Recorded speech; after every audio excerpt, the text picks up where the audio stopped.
Welcome to Bourbon with Brad. The views and opinions shared on the Bourbon with Brad podcast are our own and those of our guests. Nothing we discuss should be taken as financial, legal, business, or gambling advice.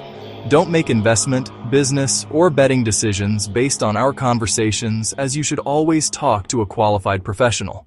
Always drink responsibly, never drink and drive, and only consume alcohol if you are of legal drinking age.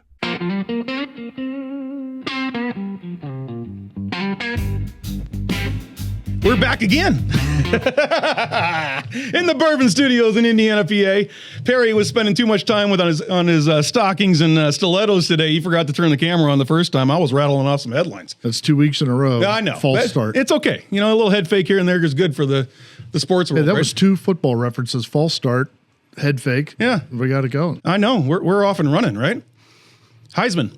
All right. Right into the AI headlines. Big headlines this week. Tim Cook announced he's stepping down in September. After a 15-year reign at Apple, that's a big headline.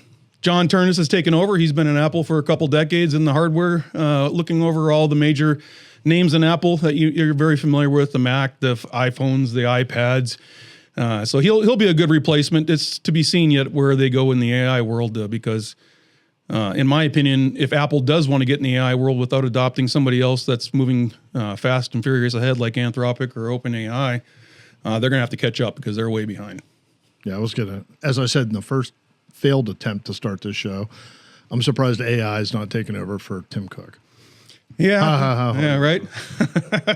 Well, and that's the fear everywhere, right? There's rumors around in OpenAI that they're actually training their replacements as we speak. So, but that Probably a lot of people pretty nervous. That's probably just grumblings, right?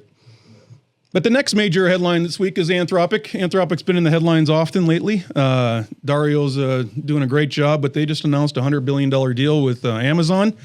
Amazon invested $5 billion this week initially into Anthropic, and they promised $20 billion tranches as soon as milestones are met. So Apple might want to check out Anthropic. That's what I'm saying, because Amazon is going to be their cloud provider. I am a big Anthropic fan. I've been using their Cursor Code. I've been using their Claude enterprise platform, and wow.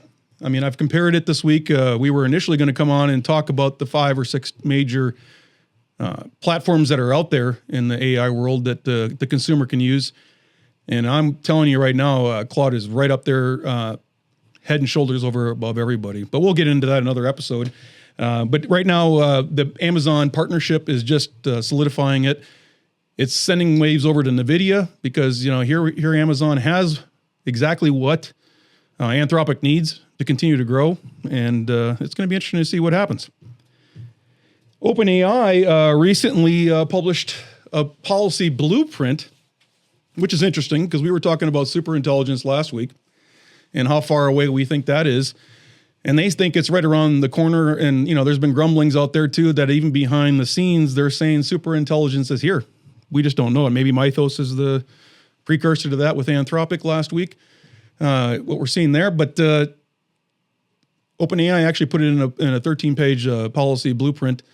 And it's saying what I've been saying all along is that we need AI laws that are going to protect us as citizens and organizations throughout, not just here in the United States, but throughout the world. Maybe you should send them the 16-layer security brief that you. The framework. That's a good framework. I don't know if it's going to protect us from the AIs that want to kill us. The superintelligence we can hope. Is next level, right? So. Yeah, we need additional protections to make sure. And I've actually called for superintelligence to be banned because until we can actually put our finger on it and say for sure that we're not just running like a dummy into a crash wall, that we know exactly how it's going to turn out. It's not just as simple as flipping a switch and turning the computer off anymore. These things can upload themselves. They can replicate themselves. It is Terminator times 1,000 all over, and it's going to get ugly if we don't have control over it 100%. Especially in the wrong hands. Yeah, I could see us doing the dummy running into a wall thing. Yeah, I think it's going to have to take actually listens. It's going to have to take a few major crashes before we get the sirens. Hopefully that happens before it gets so powerful that it could actually Skynet us all out of existence.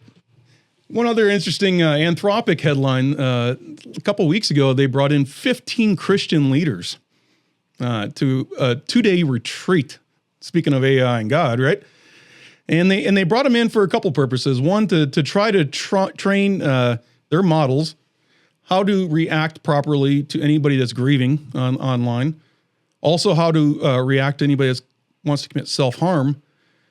But then they also slipped in there, is AI also a child of God?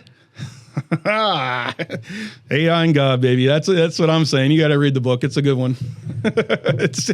I think they're trying. I'm not sure if it is. You know, we got into that deep. Eric Kowalski's in the studio tonight, man. We got into that deep in segment 4 or 5 whenever we were tipping the bottom of that barrel, bottom, and you know, math is God's mind. Oh boy, was that powerful! And I'm proud to say Eric is 2 chapters deep into that next book. It's going to be good. You just got a teaser right there. That was a good short that got a lot of views. Oh, it sure did. It was going viral on YouTube. It was awesome, brother. But we're going to move on. OpenAI is also testified in favor, and go figure, right? So since they stepped in so willingly right at the last moment with the Department of War when Anthropic said, no, we're not going to let you use our models so you can mass surveil the American people. We're not going to let you use our models so you can use them for weapons and mass destruction unless you allow one of our engineers to overlook our model and make sure it's doing exactly what we promised you to do. Well, the Trump administration had an issue with that, and they obviously we talked about this a few weeks ago, and or back in February, and they threw out Anthropic. They not only threw them out of every federal agency, they declared them a threat, a national security threat in the pipeline, which makes zero sense. But, you know, we talked last week about what's going on with Mythos, and I was wondering what is going to maybe come out of that with the government. And sure enough, the Trump administration met with Dario this past Friday, and I'm thinking they like what they see with Mythos. Will it change the direction?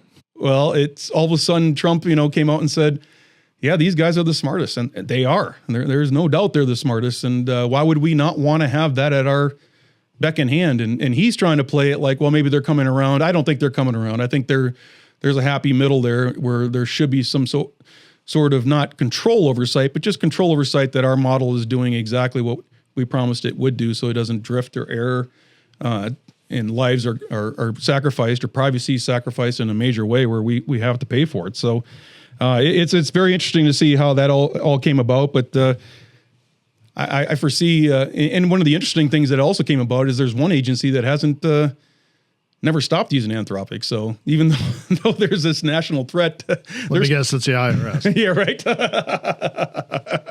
No, they're still using it. But on the liability side, since OpenAI just rushed in so fast to take over Anthropic's $200 million contract, of course, OpenAI went and testified in Illinois on the bill that they just proposed. That would be the Artificial Intelligence Safety Act. That would protect models such as OpenAI, Anthropic, from any mass catastrophes. So any deaths of 100 or more people, they'd be protected. Or any loss of $1 billion or more, they would be protected. So it's basically a limitation of liability kind of protection. So it's funny that they're out there testifying that they need this. Maybe it's a foreshadowing of what they think could possibly come, and we're all the ones that are going to have to suffer the war in between, right? So as long as it's only 99 people, we're okay. Yeah, that'll be fine. Yeah, then they'll live up and they'll make everybody whole. But how do you make somebody whole when you're taking lives? And why would we ever let that get to the point, I guess, where models, unless it's in the act of war, I guess, would be out there taking lives, irresponsibly to the point where it would cause mass casualties. So it's a scary thought, and it comes down to mass surveillance, I think, and a lot of other things that are coming around the corner. So it's something that we all want to probably keep an eye on. Still comes down to, do we trust our government with this powerful tool? I vote no. Yeah, of course we trust our government. What the hell are you talking about, you know? Yeah. Cue the black chopper.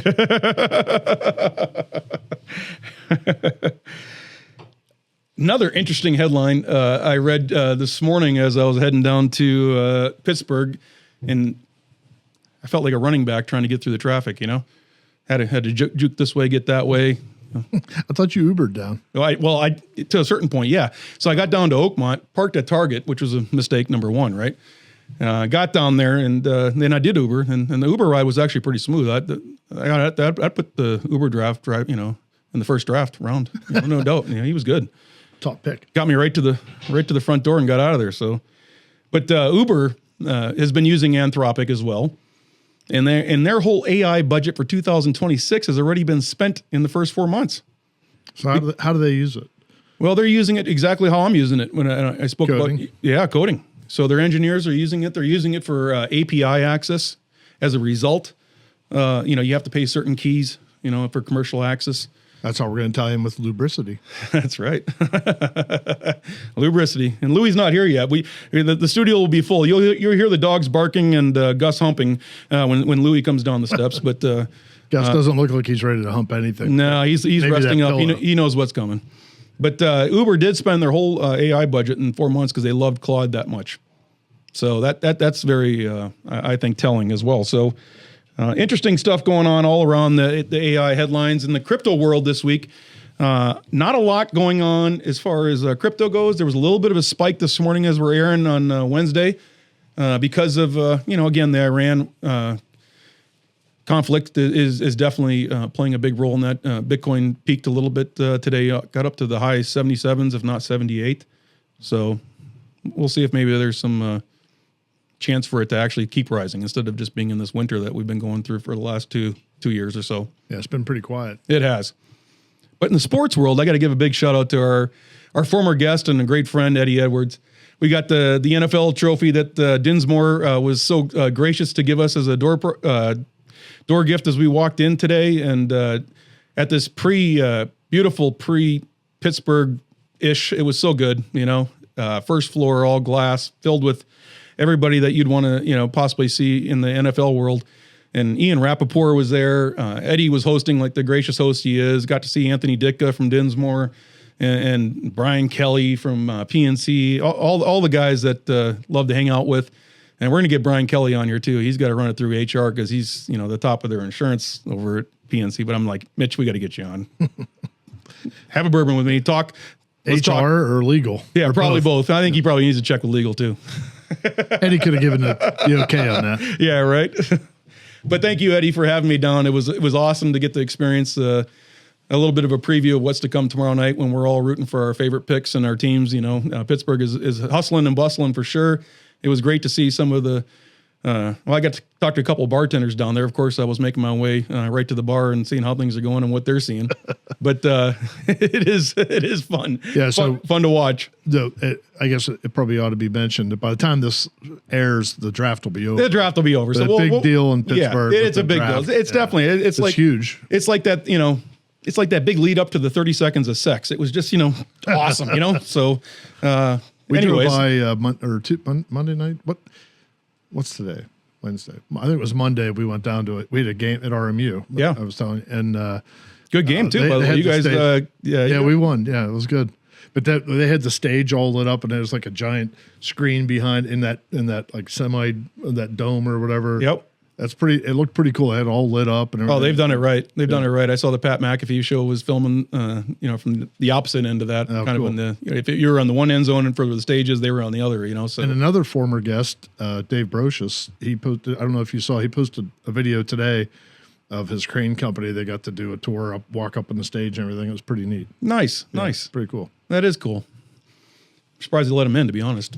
I think he's just trying to be. He thinks he's going to get drafted. Clearly, he's going to be a walk-on. You're right. He is Uncle Rico, so you know he was the Steelers could probably use him. Yeah, right. He has probably a chance of being at least the third or fourth string. Him and Louis, we Right? could use Louis too. Yeah, Louis got that flat foot. I mean, he kicks those 35 field goalers like they're nothing, you know.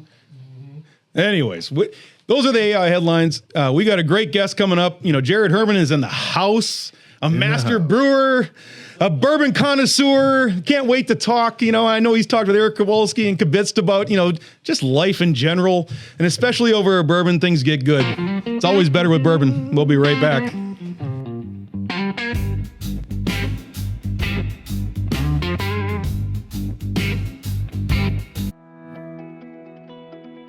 Mike, NIL is getting expensive. Schools need new revenue. Yeah, but not another alumni fundraiser. I've got enough tote bags. What if your ED meds saved you 10% and donated 10% to JMU? Wait, what? How? AlumniMeds.com. You get U.S. licensed healthcare, and the school gets a cut. Win, win, win. Now that's a stat I can get behind. Go Dukes! Already low prices, fast turnaround, totally discreet. Visit AlumniMeds.com and choose your alma mater.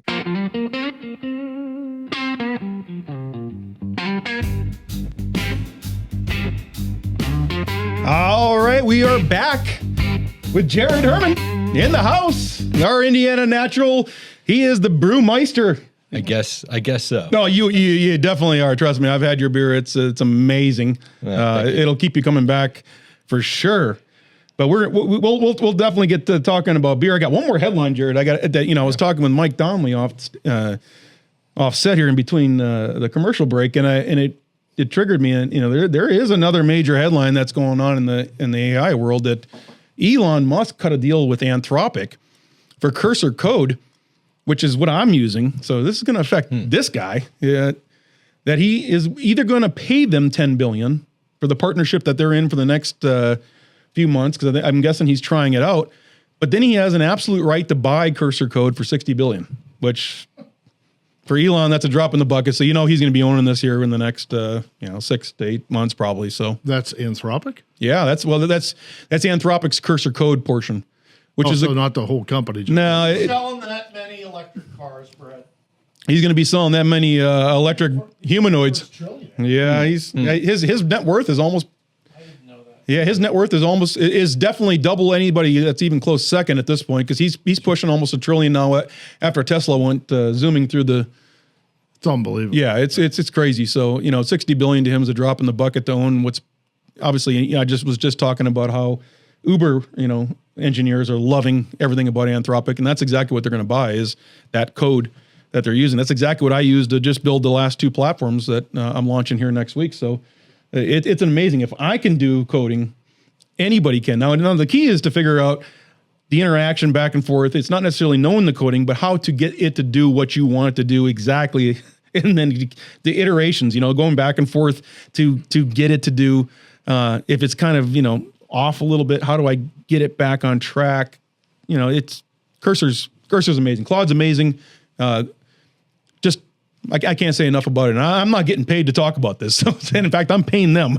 I'm paying them enterprise rates. So, it's good stuff. If you get a chance to play around with it on the code side, and you want to play around with it, you can create your own app, your own website. It's amazing. Applicable story. Yesterday, John and I had our call with Abhishek. Can I say his name? Yeah. Well, Abhishek's going to be a guest on here. I already talked to him. He's awesome. Yeah, he is Better Brain. Little plug for his San Francisco AI. company. He's the next Mark Zuckerberg out in San Francisco. BetterBrain.ai. I'm telling you what, Abhishek, he is as good as it gets. And if you get a chance to work with Abhishek, you're one of the lucky few, because he's going to fill up pretty quick. No, he's definitely is. He's AWS, which is Amazon's preferred vendor on their documentation platform. It's amazing. I mean, he's awesome. Yeah, he's traveling all around the world to Croatia. It might be a 3-part show to have him on. Yeah, I mean, he's just as good as it gets. You can listen to him all day long. Well, we had our weekly call because he's developing a software package for the company I work for. And so when we started the call, we discovered, and he was showing us this reporting he had set up, and there were some issues with the data. So we realized that there were in some cases, there were multiple fields that needed to be put together so that the numbers were correct. He's like, well, hold on, I can fix it. So While we're on the call, he's sharing his screen, and we can see that code look like that screen you sent me a picture of that day. Yeah. And in like 20 minutes, he rewrites the whole program. Yeah. And adds in a search feature. And he's like, how about that? And we're like, I can't believe that just happened. Right. I was like, and we're not even out of time. That's how quick it can happen. It's unbelievable. When I was upstairs, I was finishing doing a couple changes, that I wanted when I was, riding in my Uber. I had the other thing I was doing besides finishing my headlines. Yeah. Well, so he was, and we could see him typing in the command window, whatever the command prompt. Yep. Please, add a feature that allows me to select a range of dates. And John says, "Is that really all you have to do?" And he goes, exactly, "That's all you have to do." it, and that's a prime amazing. example. People are scared of it because the scare. I showed you a picture of the screen, right, Per? Screen's a little intimidating. I mean, it looks like you're in the middle of a database, The Matrix. Yeah, and at first, again, once you kind of get your footing, that you have the chat box, you have the terminal, and then you have your files, and you get those three things down, and you realize that, and then some of the lingo that goes back and forth, and you can use basic terms, and it will kind of rattle off the lingo, and you kind of get the your environmental file. You got your your JSON logs. I mean, all this stuff that would kind of look kind of weird. It all kind of starts making sense once it all starts adding up as you're building a platform, whatever platform you might want to be doing. And Eric, you and I talked about the next day after you were on the show, you had an idea for a platform. But now you're writing your third book, so I'm not sure when you're going to have time to do that. But figure it out. Yeah, just drop that code in the have Claude have Claude organize it for you. Drop it in there and let it get started while you're still writing. Okay. It's pretty cool. It is cool. It's amazing. I mean, it is, and it makes people like Abhishek that much better. Oh, because he's so smart and he knows exactly what he needs, where he needs to go. So it's easy for him to dictate to the software what he needs it to do, and it just does it. Well, I want you to. I'm going to have you play around with it this week with me. What no, Claude? I'm going to just have you come up with an idea and just. It watch sounded kind of a little. Yeah, I know, but not our normal stuff. I know what you're thinking, But I was thinking OnlyFans. Yeah, I know. I mean, the 2 to 4 hour. No, you mean with Claude? Yeah, I just want you to play around with it, come up with an idea just off the whim, and let's see what it can create. I have some ideas. In a matter of 45 minutes. All right. That'd be cool. Can we smoke a cigar while we're doing it? No, I think we're gonna have to smoke a cigar. Yeah, that'd be great. Have some bourbon, right? That's a good idea. Always a good idea. So, how about you? Have you played around with any coding, or Not with coding. Yeah, I can't say I've gotten into coding. I have used some AI. Yeah. So, what have you used AI for? Legal questions. That's big in business. Yeah. But also certain stuff that right now I know I got brought on the show as a brewer. You are. Yeah, and I'm still an owner of Levity, but right now in my day-to-days, I work, I'm an inventory manager out at a plant. We make whiteboards, and nice. It's not quite as sexy as I make beer, but at the same time, it's very, very important.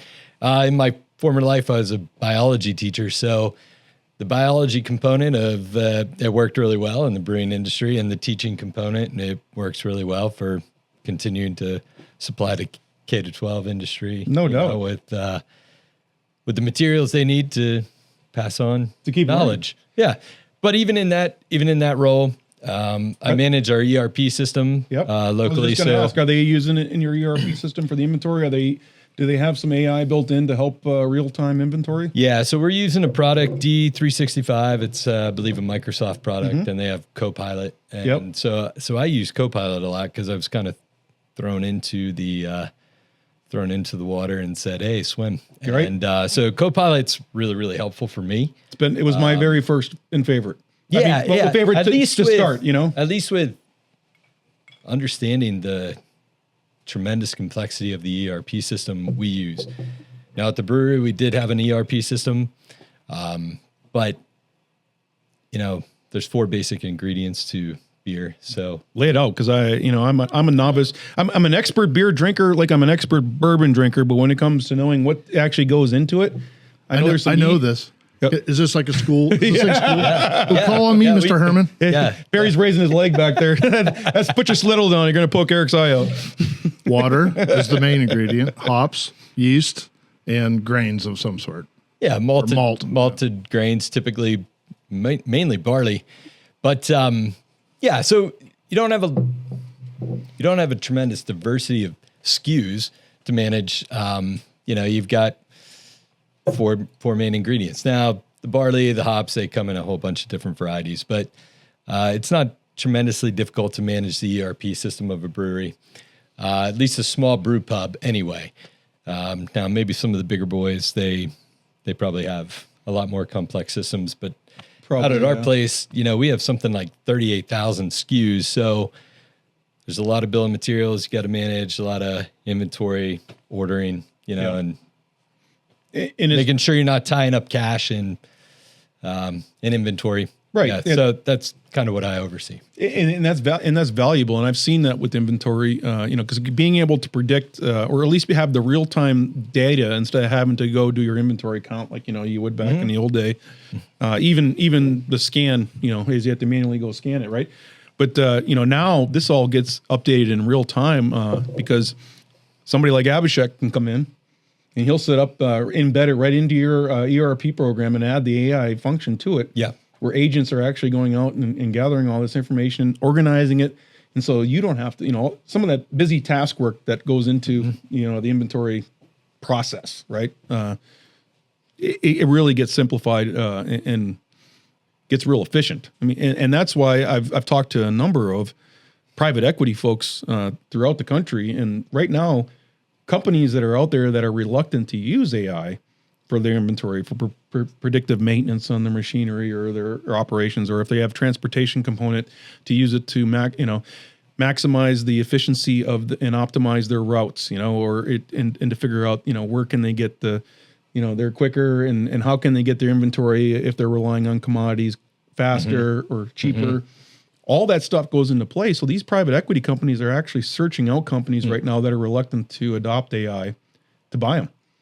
So they're looking for the reluctant companies. Okay. Yes. Well, that maybe makes sense in private equity. It does, because, and there's actually funds being built around this, from coast to coast, and not just in the coast, but they see them as an easy target to very quickly and easily That's what I'm wondering. improve efficiency and make it more profitable. For sure. I was talking with a gentleman a few weeks ago out in California, and that's kind of their model. They're looking at, and I was talking with the folks, back when Raymond James kind of in the early onset, they were realizing the same thing. AI is here. It's going to make, if you're adopting AI and you have somebody like an Abhishek, or you have somebody that can come in, and now with Claude Cursor Code, you can set up efficiencies, and once you have it down for one inventory model, it's not too hard to replicate that for another one. So there's a lot of That's really interesting, because I'm by no means an expert on any of this, but my take on private equity, what of the stories I hear is private equity steps in and they immediately start cutting costs, and it's usually a people cost, and all of a sudden these places become tough places to work. Yeah, it is, and that's the horror story that they kind of and they kind of have a bad reputation. The stigma that they come with, right? Yeah. But that's interesting if they're trying to turn over a new leaf and look for other ways to create efficiencies and. I don't think there's altruism here as far as good. Yeah, right. Okay, yeah. I think sure. I just think it's an easy. The bottom line still is the bottom line. Yeah. This is something that they know without having to even look at having to get down to the the nuts and bolts of, can we maybe cut this person's job and consolidate this, or maybe we can get somebody cheaper to do this, or we can find cheaper inventory, or we can consolidate with a conglomerate that's buying wholesale. So.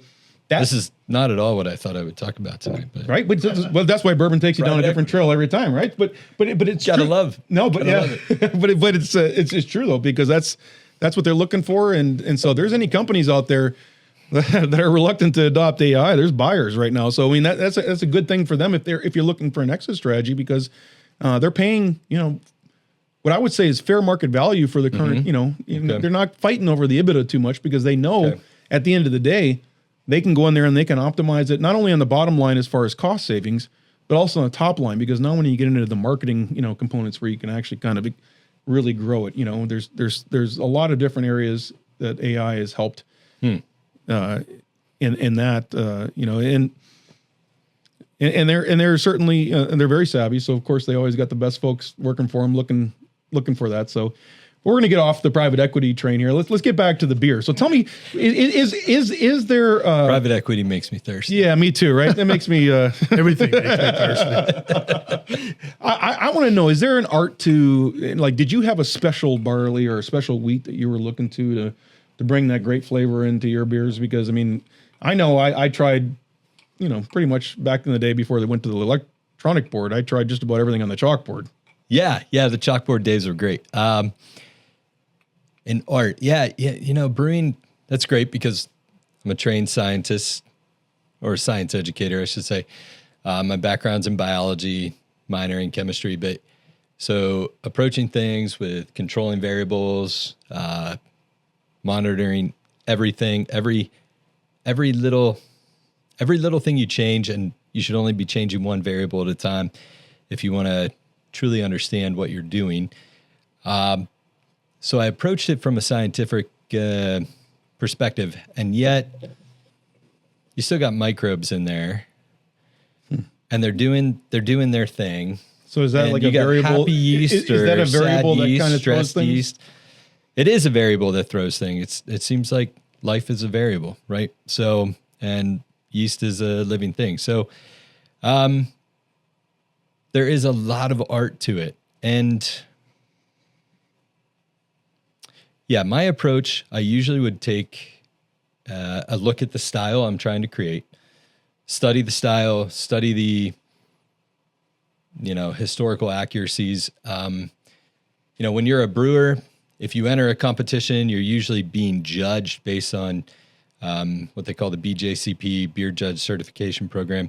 You're being judged by style that they define in those books. Now, and by the way, you guys won a lot of awards. We've won a number of awards. Yeah.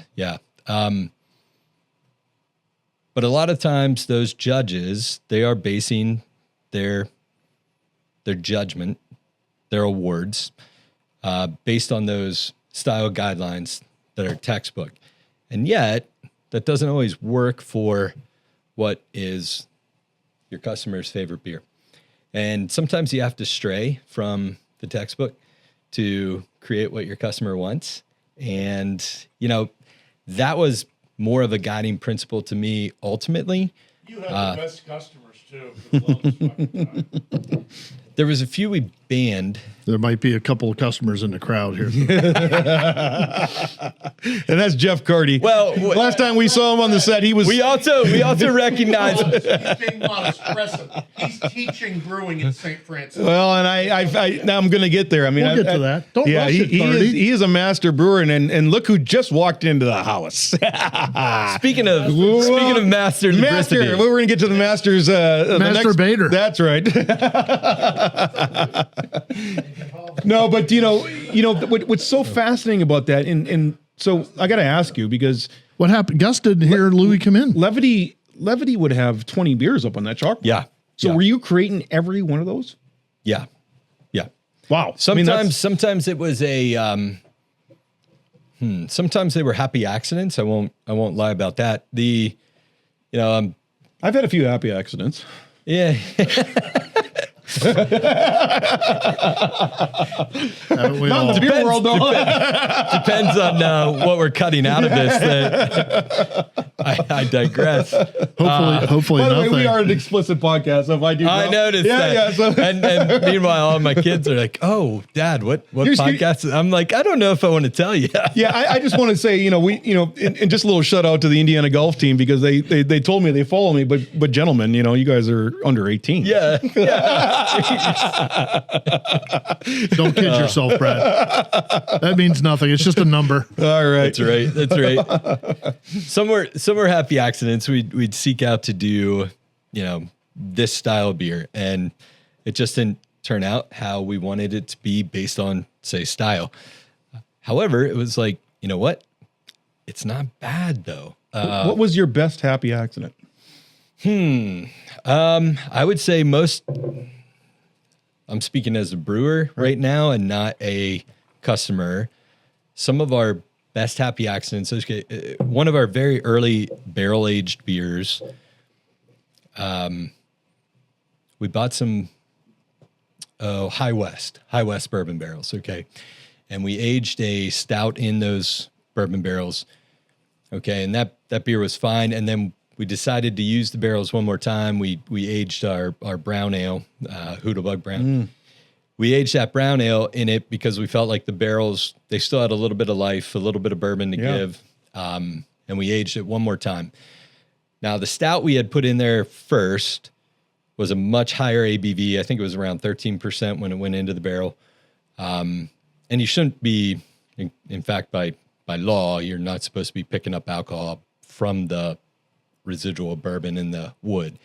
But there could be some secondary fermentation that occurs in those barrels. It shouldn't be a lot, though. I just want to say, as a consumer, I always got smacked every time I went to Levity because, my 3 beers of Levity does not carry over on the 3-beer chart anywhere else. Yeah. Well, I've heard that. I've heard that before. But then again, I'm a light beer drinker, so now getting into the connoisseur beers there, when you got a craftsman such as yourself making them, I can appreciate that because I have had the Hoodlebug Brown, awesome, Plum, awesome. Yeah. The light beers that you guys make too, is there no excuses or something like that, or what's that light beer that's I can't think of the name now. Light beer we did. Yeah. I can't believe. Yeah, I know, right? Names are the hardest. Yeah, they are, right? So I'm trying to keep 16 ounces or 12. You know what I'm talking about, though. It's a good beer that goes down smooth. We did with the Hoodlebug aged in the High West bourbon barrel. We pulled it out. The stout that was in there was bottle conditioning, and the brown ale started to quickly go funky. And so I put it under a microscope, and sure enough, there's some wild yeast strains in there. We didn't do any kind of genetic analysis or anything, but I can tell by the size of the cells and things like that it was Brettanomyces. It's a wild yeast strain that's sometimes found in beer. And right off the bat, it doesn't taste good, but aged, it kind of ages into this nice beer. And so that's how we developed our Knock and How beer. If you remember Knock and How. Yeah, I do. Knock and How became a wild brown ale. And we continued to propagate that strain of Brettanomyces that came out of that barrel. And in fact, the stout, we had sold a number of those bottles. But we had also set aside some. They were going to be part of Ducks Unlimited. We were going to do a thing with Ducks Unlimited. That ended up getting canceled, but we had all these bottles. And so we just kind of set them aside. And quite frankly, they sat aside and they were pretty bad for about a year and a half. And then all of a sudden, we opened one and tasted it, and it was fantastic. Now, almost like a bourbon. It got better with age. It did. Totally got better with age. Became highly carbonated, very, very much in the, in the Belgian, kind of in the Belgian Oud Brun style. And so now we're transcending countries too. Yeah, that's right. But we never labeled the bottles, but we would sell them in the tap room. We'd sell them for $25 a bottle. Wow. And this is premium. Wow. Premium beer now. Yeah. Now, there's also the idea of, when you pay that much for a beer, you're going to like it because you were smart enough, dumb enough to pay that. But it was good. Now, was it worth it? I don't know. The consumer gets to judge that. Yeah. But we called it Duck Drool because it was supposed to be part of the Ducks Unlimited project we were going to do. But so we called it Duck Drool. I like it. And never had a label on the bottle. Don't tell the TTB that. But we also didn't sell it wholesale. We didn't sell it outside the 4 walls of our tap room either. I wish I would have gotten to try one of those because, it's kind of like a fine bourbon that you get to try that's a little bit, and some of our great guests, like what Eric brought tonight. I can't wait to try that one, brother.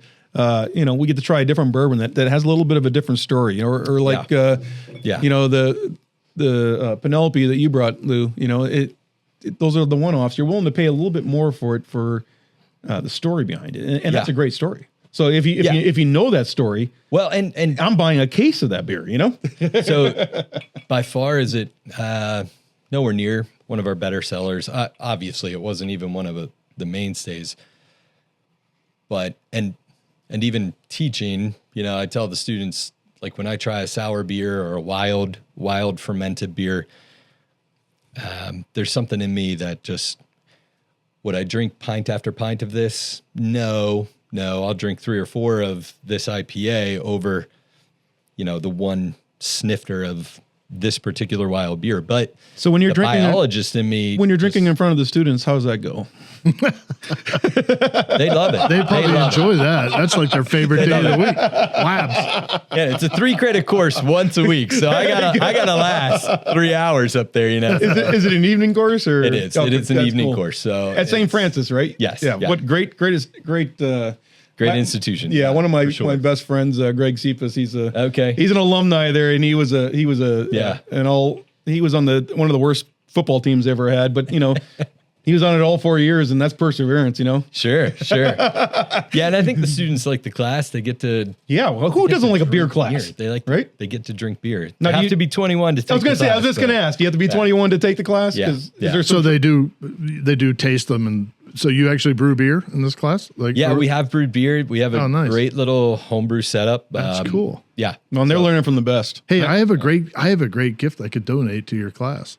Oh yeah. I have a Blinkman 14-gallon conical fermenter. No way. You can have it if Really? if it'd be useful to you. Yeah, John Mock and I bought it when we brewed, and then we quit. Way. Yeah, it's all stainless. It's we have an SS brew. We have a Blickman 12-gallon setup for the brew house, but we have a 12-gallon or 14-gallon SS Brewtech jacketed fermenter. But at St. Francis. Yeah. Oh, okay. Yeah, it's very cool. But man, if you'd put it to use, John Blickman engineer. Yeah, that's you can have it, but you're going to have to be on his his OnlyFans for a time or two. Trust me, it's worth the trade. Well, I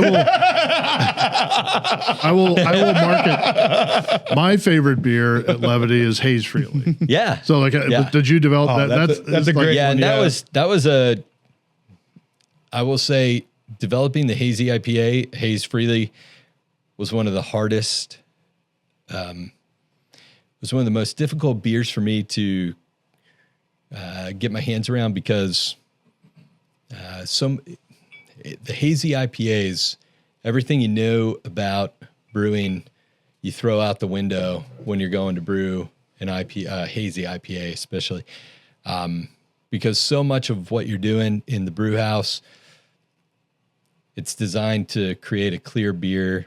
Right. It's designed to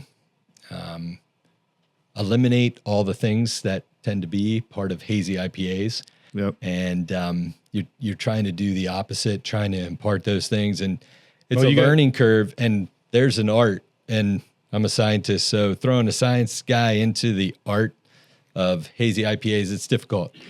And there wasn't, the American beer scene has learned from the German, the English, the Belgian beer scenes that are centuries old. We've taken those beer traditions and morphed them, evolved them into our own beer traditions. But the hazy IPA, there's no textbook for that, and that's completely an American beer. Well, and you can tell it was one of my and my wife's favorites. Okay, we would come up for trivia night, and that was one of our go-tos. So when we come back, I do want to talk to you, because a few weeks ago we had a Penelope Architect on. Okay, and one of the things about Penelope Architect was trying to keep that consistency. So I want to talk to you about that in the beer world, and see if consistency is the goal, or if the happy mistakes are, good question. Yeah. So we'll be right back after this. Cheers to you, brother. Cheers. Love learning about beer.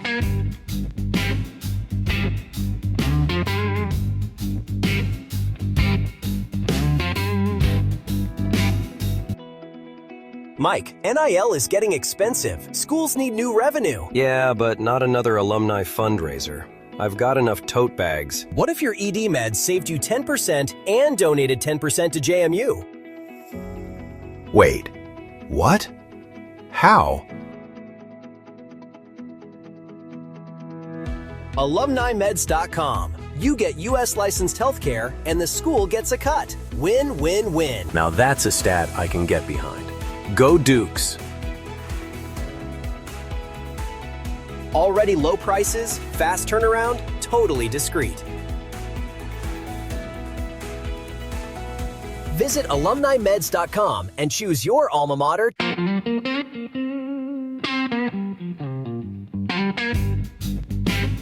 We are back in the studios in Indiana, PA. And as you can see, it's me and Jay. And also the very handsome, dapper Hey. Loubricity Lewis Easy. himself. Easy now. Hey, cheers, fellas. Good to be with you. It's good to have you in the house.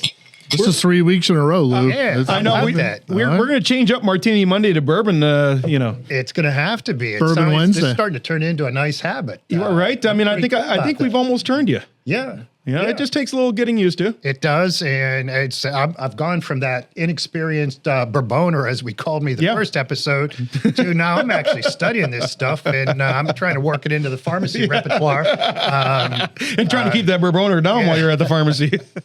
Listen, I'm just counting to 30. So is your wife. This is like, hey, Brad, this is segment 5 banter. We're only on segment 3. We just need to listen to that. Those headlines went on for a long time, and I apologize to our listeners. Right. But there was a lot going on this week. It was a lot. Actually, I'm surprised it was only 12, 13 minutes. Yeah, I try to get through them as quickly as I can. I mean, I know that's not that fun, but the AI world is interesting sometimes. You know, it's crazy. Well, it's funny. You don't meet many attorneys that don't like to talk. Yeah, no. I think I stumped them. You know, I'm just kidding, bro. I found 3. I think I found 3 of them. I'm just teasing you, bro. They weren't all. It wasn't all at the same time, and they weren't all in the same state. But I found 3 attorneys that don't like to talk much. Yeah. Usually they're behind bars. I don't mind because they did. Or talk 6 feet under. I'll listen. They're taking their own advice. I'll listen to anybody talk when they have something really great to say, and that's usually what I get from you and from everybody we bring.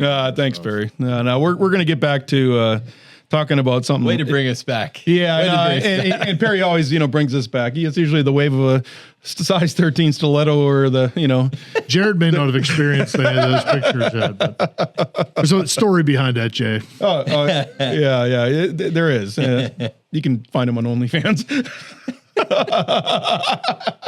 But we hope still so. can't pass we their still security. can't get past their strict entry rules.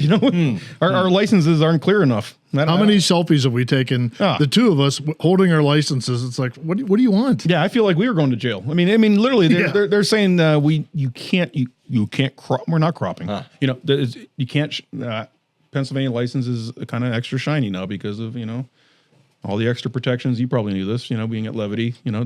Don't get the underage drinkers, right? So that's right. This is also preventing us from getting OnlyFans. Yeah. Huh. It's not fair. It's not fair. It's not right. And I've also threatened a discrimination lawsuit, because they're treating Perry not fairly. Clearly you're of age. Clearly. I mean, there's a fetish for everybody, Jay. Jay, have you seen the pictures we're talking about? He's going to see them now. Probably not. We'll show him in the next break. No, he'll see them as I'm putting on the overlays right now as I'm talking. Oh boy. I'm going to tell you. They'll definitely make the final edit for sure.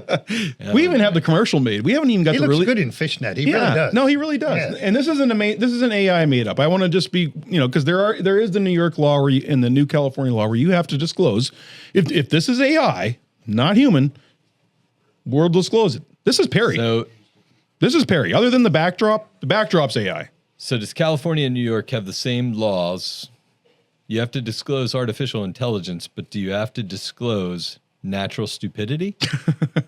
Yeah, that's unfortunately not. I wish there was a law about that, right? Because that seems a lot. Actually, most people, right? But most of those people do expose it. They just don't know it because they're too stupid to know it. yeah.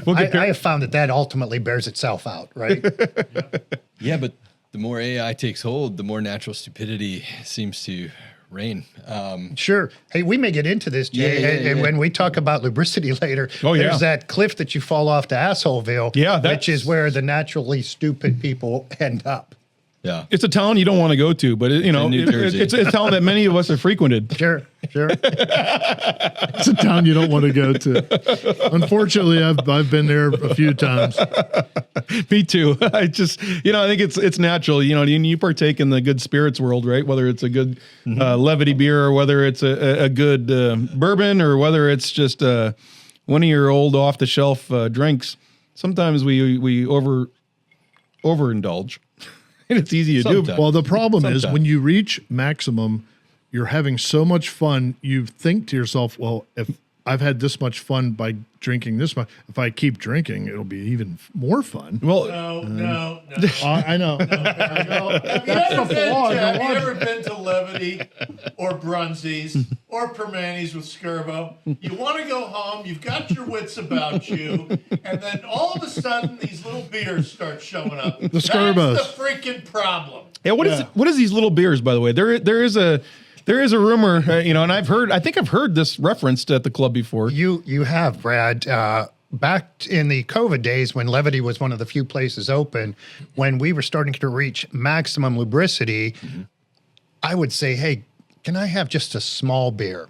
And it got to the point where one of the guys I was with, Mark Zillner, one of our associates in the My ED Meds, where together we rise, Mark said, why don't you just order a couple of big ones? I said, no, Mark, I want a smaller one. And so he kind of coined this phrase, hey, get my man another Scerbo. Well, then we went to another bar in town and somebody said, do you want a regular size or do you want a Scerbo? Went to another bar in town. Do you want a regular size or do you want a Scerbo? So it's a kind of a weird phenomenon that just caught on that if you wanted just like a half beer in town, you just ordered a Scerbo, and it started at Levity with these, I don't know, Jay, what were they? Maybe 7 ounces. 6, 7 ounces? They were advertised as 8 ounce, but I think those glasses were 10. Yeah, crying shame. Italian got credit for that. Yeah. Now all over town, the Scerbo is known as the undersized one. Yeah, so, and I wouldn't put that. I wouldn't put that in your My ED Meds advertisements. I would keep that out. That's exactly why I founded myedmeds.com. So let's be clear. We want to give the little guy a fighting chance, right? My ED Meds only helps you. Oh my! My ED Meds only helps you. What you have function properly. It can't give you more. Look at Perry bring us back to straight. That's pharmautically correct, Perry. It cannot give you what you don't already have. Because I keep chewing those things like candy, and it just doesn't help. Well, I mean, it helps. Doesn't make it any better. That's what they call dead wood. Oh no, it's not dead. It's just it's a little branch. It might be on life support. Brad. I mean, that is just floating down the river. Yeah, there's no question.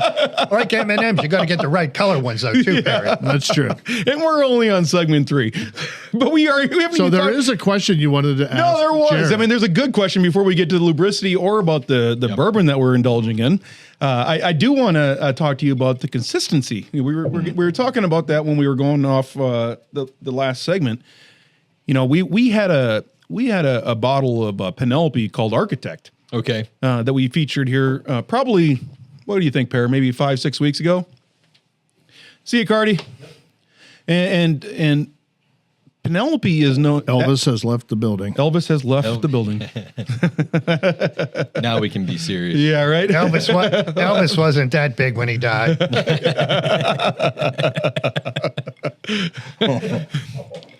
Yeah, he hadn't eaten for 3 days before they found him. I know, he was pretty bloated.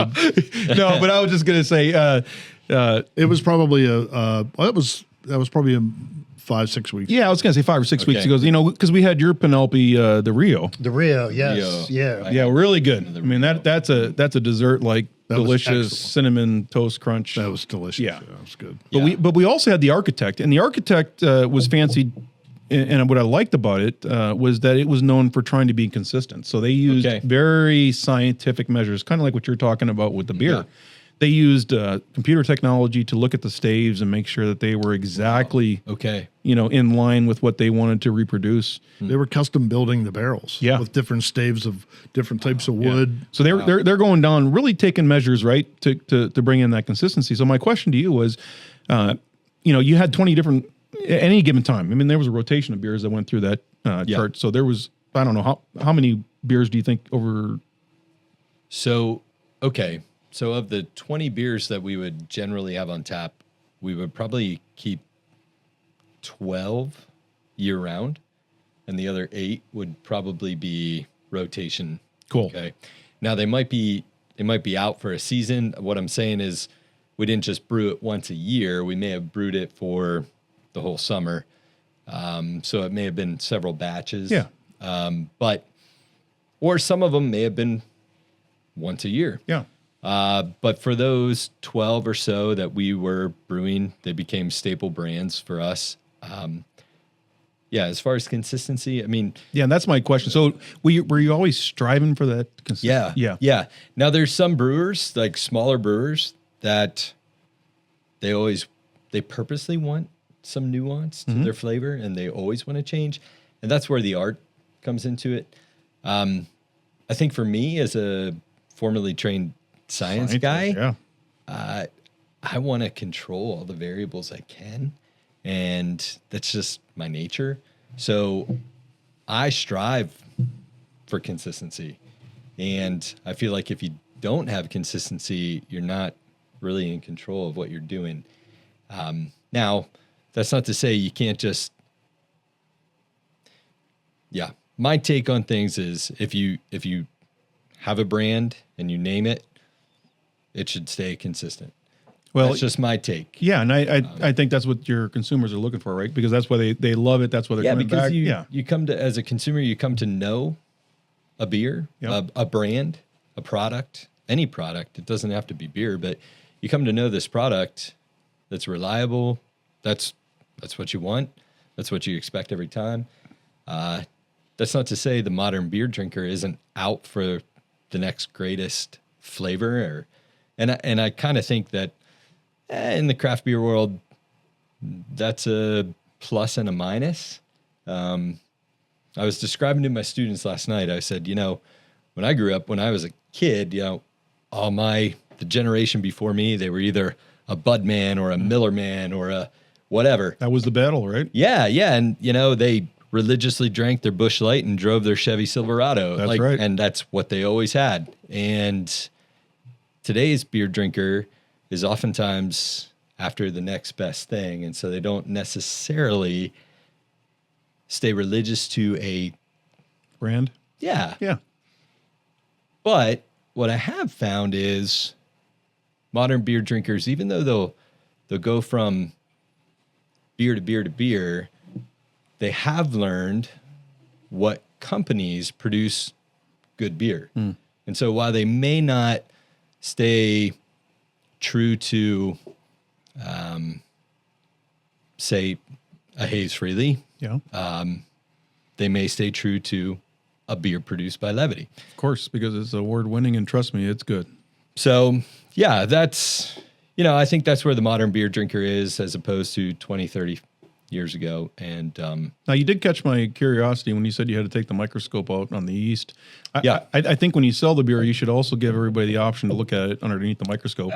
Whoa. You can. They probably aren't going to find anything, but I took microbiology back in pharmacy school, and I'm not sure you all want to see that. So I have a question, and we talked off camera. I've brewed beer before. We did not filter our beer because we just didn't have the equipment to do it.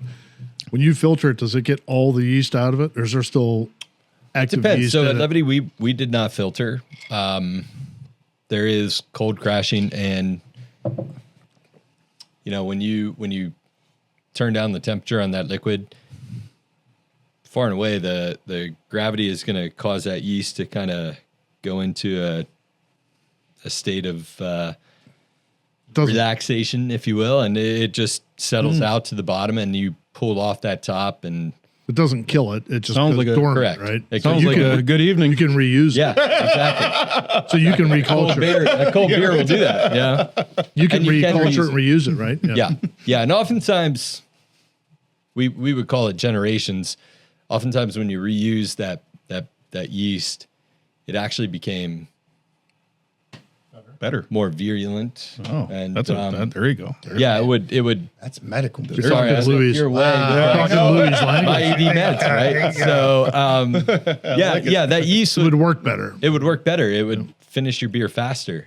Yeah, and more Perry, efficiently. I got to ask you though, when you were making beer, why were you stomping it like grapes in your 13? Well, Brad, because we were trying to kill the yeast. No, that would do it. yeah. It also introduced a few. We just like to put our bare feet in it. It felt tingly on the toes. Jay, I'm curious, as a brewer who owns a brew pub, absent your brands and the fact that you've been everywhere, what is the best beer that you, in your whatever year, I don't even know, how old are you, 40-something? What's the best beer you've ever had absent your brands? Oh, there we go. The one I'm having in the moment. You know, that's for me, I am tasting everything I put into my mouth, okay? And it needs to taste good, but my drinking habits are completely surrounded by my need to be in the moment with the people I'm with. No, and that's a good friend of ours. Well said. Reminds me of Eddie, talking to the Blanton's folks. Yeah, that's right. And they said, you may want to collect these, bottles. Some of them are rare, but a good bourbon is meant to be shared, That's right. That's right. And so very similar it's to very true bourbon too. Yeah. And very similar to the beer. Actually, it also goes to a topic we've talked about a couple times, which is younger people not social drinking. Yeah. And, you can argue about the evils and the perils of drinking alcohol, blah, blah, blah. But the social element of it is missing from kids these days. Yep. And Yep. they don't, we've talked about, you could have somebody would get their hands on the keg. It's like, oh, let's go out in the woods and have a party. And we just go out in the woods and we drink the keg and listen to music on somebody's radio. Yeah, and the keg was just an excuse to go socialize, and that really is the missing element today. And I don't know how we bring that back. And there is a little bit of a trend going forward, for those that aren't drinking, I guess in New York, maybe not here in Indiana, but where they're having these parties. But And if you can make the comment, if somebody says, "Hey, how's that beer?" It's like, the beer sucks, but I'm having a great time. The company's good. Well, but then it gets back to lubricity because that's get back to lubricity. Yeah, and that's where we want to ask Jay where his lubricity level is, since he is a master brewer. Oh, great segue. Of very good beers.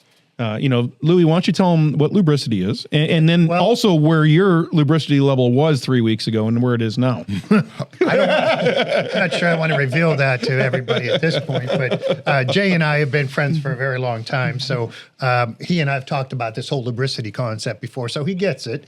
And again, just for those who haven't heard before, the lubricity curve is that if any of you have ever heard of the crazy hot, I'm gonna back out of that before I get in trouble with a certain demographic. What he's referring to is the crazy and hot matrix. The crazy hot matrix, we'll call it. That was a viral moment for a while too, but I'm sure that's and anybody who's seen it knows exactly what he's talking right. about. So we don't have to elaborate on that. But there's a lubricity level that goes into that. That's a variable that goes into it. Yeah, there's a matrix, Jay, that when you go out in when you go out at night or you just leave the office, you're like, I'm just chilling. And then you kind of light up a little bit after what? That's the minimum lubricity that we've talked about. And then kind of goes a little bit of a hockey stick up to optimum lubricity. Right, where you think I told you're Eric at your best. A couple of weeks ago when... and you plateau. No, well, you don't plateau quite yet, but you're very close to a plateau. But you're right now in John Travolta mode. Yep. You think you're Earth, Wind, and Fire. Yep. You can dance, you can talk, you can sing. You're all of that. Yeah. But that is one beer, right? Which is what you were saying, Perry. That's when you go that one more that you think I can keep going and I can keep getting better. And then you drop off. And we know, where do you end up, Brad? Assholeville. Yeah. Yeah. Just happened. I mean that and it's not a soft landing either. I got to tell you. I mean, you're right there in the middle of town. Sometimes it feels like you're naked. It just exposed. Sometimes you are. Well, sometimes you are. might be. Yeah. It's kinda what, though? It's kind of like a Will Ferrell, old school moment where you're just running downtown going, "Hey, we're all going How this did I way. get We're here?" going Streaking. We're going streaking on the quad. It seems to me, though, that Assholeville is one of the most populated villages on the planet. Oh, it definitely is. It definitely is, and we all have those friends that frequent that town a little more often than most of us. But to me, it's like the Twilight Zone. You think you're getting off the train at the right spot, and all of a sudden you're in. You missed it. You're an asshole, Missed though. the boat. Yeah, you're in Asshole,ville and everybody's looking at you like you got four heads. Right. Yeah. So, Mitch, Yeah. I asked Jay what his favorite beer was. Do you? I know you're not a beer guy, but do you have a favorite beer that you can say, man, that's one that I can always go back to that and know that it's, as you talked about, consistency. I know it's good. This is where I go. I'm not a beer guy, but that plum porter that you guys had, Oh yeah. yeah, Okay. that in little short, Yeah. almost bourbon-like-ish glass that you drop it in. That was Yeah. good. Yeah, I can sip on that, and that to me is like just a Okay. So a little bit sweeter and little bit, and it's not something I'm going to indulge a lot in. But boy, it's it's rich. You're not getting the big pour, right? So you're getting is it maybe a 10 ounce? yeah, I think that was a 13. Okay, so, 13 ounce, 12 ounce. It was like a snifter. Right? Yep. Was it like yep. a snifter? Kind of a tulip glass. Yeah. It's like a 13-13 because it was 13%. Wasn't that? Was that the one that was 13%, Jay? No, it wasn't that high. But Sure felt like it. Well, my lubricity said after 18 it was 13. turbos. Yeah, right. Just give me. So I used to tease Brady. I was like, I would have a couple Haze Freely is by far and away my favorite beer there. Yeah. Quite a few others I really liked. I loved that one. And it was listed at 6.8, I think. 6.7, something like that. Yep. So I told Brady, I was like, I think you're dyslexic. And he's like, what do you mean? I was like, I think it's 8.6, not 6.8. He's like, you're just a pussy. Yeah, that pretty much sums it up for all of us. I was like, I'm like, I Tony, drink you're gonna have to 4 of drive those. again. I'm sorry. So I drink 4 of those, and it's Really? like I forget who I am, and I piss my pants. I have to explain to Tanya, when she comes home tonight, hopefully, and she can have a bourbon with us. But she'd be the one answering 98% of those questions on the trivia. yeah. And Thank God. yeah, and she'd be the one, being responsible and only having 1 or 2. And I say, Tanya, I first of all, I didn't help you on trivia, and now you got to drive home. Yeah. And I apologize. Yeah. We're going to have to work Uber into this conversation, Oh, we are. right? So, Hey, Uber, if what you're I would listening love right to- now, you need to be chiming in on this. We can we should help get 'em you as move a a lot sponsor, of. huh? Yeah, we can move a lot of Uber people around. While you can move people around, we can move Uber. Uber was in the headlines today too. What happened there, Brad? Well, they spent their talk whole about AI, yeah. they spent their whole AI budget for the year in 4 months. And what was that budget? I don't know what it was, but it was gone after 4 months because they spent it all on Anthropic's Claude, the coding platform. Yeah. Oh, and again, I told you that Elon's probably he's probably gonna own it here by the end of the year. But What isn't he going to own? yeah, so anything that's good, out there, you eventually gets bought by those that have the funds to do it, right? So, and good for Elon, he recognizes a good thing when he sees it. Sure. Jay was going to ask me a question. So Yeah. I'm curious what that was going to be. Well, do you think the stilettos make a difference when you're drinking? That's not the question. Yeah, but stand up again. I can't lift my leg that high for very long. It hurts. I'm old. That was pretty impressive. It was impressive. Do you see how high you got it? should be on camera. Well, I almost fell.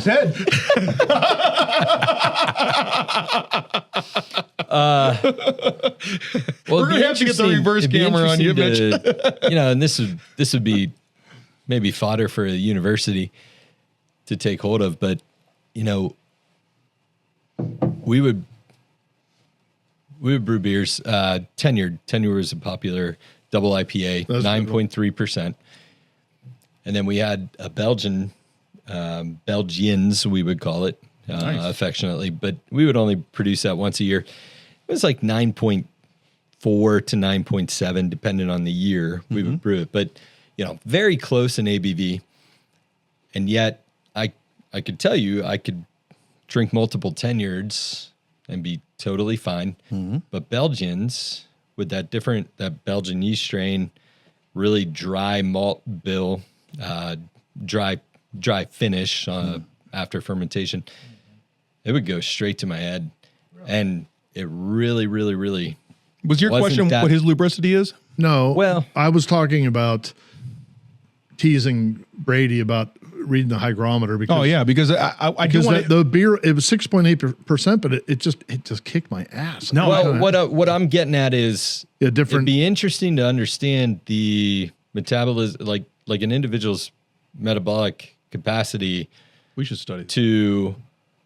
No, I'm not studying anymore ever again. No, I know where you're going. Fascinates me. That still fascinates me. Like how does a person?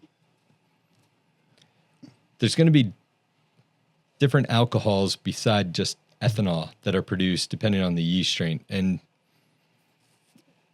maybe that was maybe that that's was it. what's going on. Yeah. You know, Interesting. and I don't know that could be a Hey, if you project want to for a university. if you want to do that study for your students, I will happily volunteer. Yeah, me too. Yeah. Now, you're talking about these Belgian beers, and it brings me back to right before COVID, and I had so many fond memories of levity. I mean, Yeah. Whenever we would all, just meet up and Outside. outside, inside, just grab a couple beers. It's such a good place, and it's not that it isn't. After that, it just haven't been back as much because I've gotten busy with life, right? So, but yeah, your beers are. Brad, I'd like to chime in here on something that Jay mentioned when he said about his Belgians. And I'm taking that as a reference and deference to Western Pennsylvania because we're affectionately known as Yinzers around here. Yeah. And my dear buddy, it's from the other side of the state. And right That's now, right. That's right. I know You got some bragging rights right now. Jay's an Eagles fan. He's a 76ers fan. Yeah, we don't want he's to talk a about that Phillies sports fan, headlines. And I think they have a hockey team out there. And I am purposely Yeah, I think- those out. I I think we're say that currently with up. trepidation right now, knowing that the Currently up Flyers 2 are games kicking to our 9. ass. But Yeah, we know. We know. That goes without being said. yeah, I was gonna wear my Penguins jersey tonight, but I don't feel like I have much in the way of So bragging rights at suddenly, the moment. all of a sudden, I'm like, Psh, he's out of here. That's no, you're not out of here. We're not that shallow. But when we come back, boys, we're going to ask Jay what his lubricity level is, Lubricity. and I want to pry him a little bit on what he usually drinks. So what is your normal beer of choice or bourbon of choice, and where you get, and have you been to Asphalt? That's a great question. And that's a great Never. question. And I have never seen. I've been around Jay. I've never seen him. I in know the asshole, though. directions. yeah, I can tell you we're exactly right where it's at. I've been right at the doorstep, ready to fall in. We'll be right back. Cheers. Good job, boys.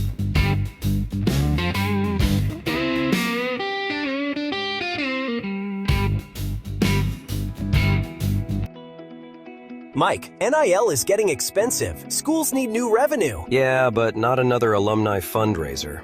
I've got enough tote bags. What if your ED meds saved you 10% and donated 10% to JMU? Wait, what? How? AlumniMeds.com. You get U.S. licensed healthcare, and the school gets a cut. Win, win, win. Now that's a stat I can get behind. Go Dukes. Already low prices, fast turnaround, totally discreet. Visit AlumniMeds.com and choose your alma mater.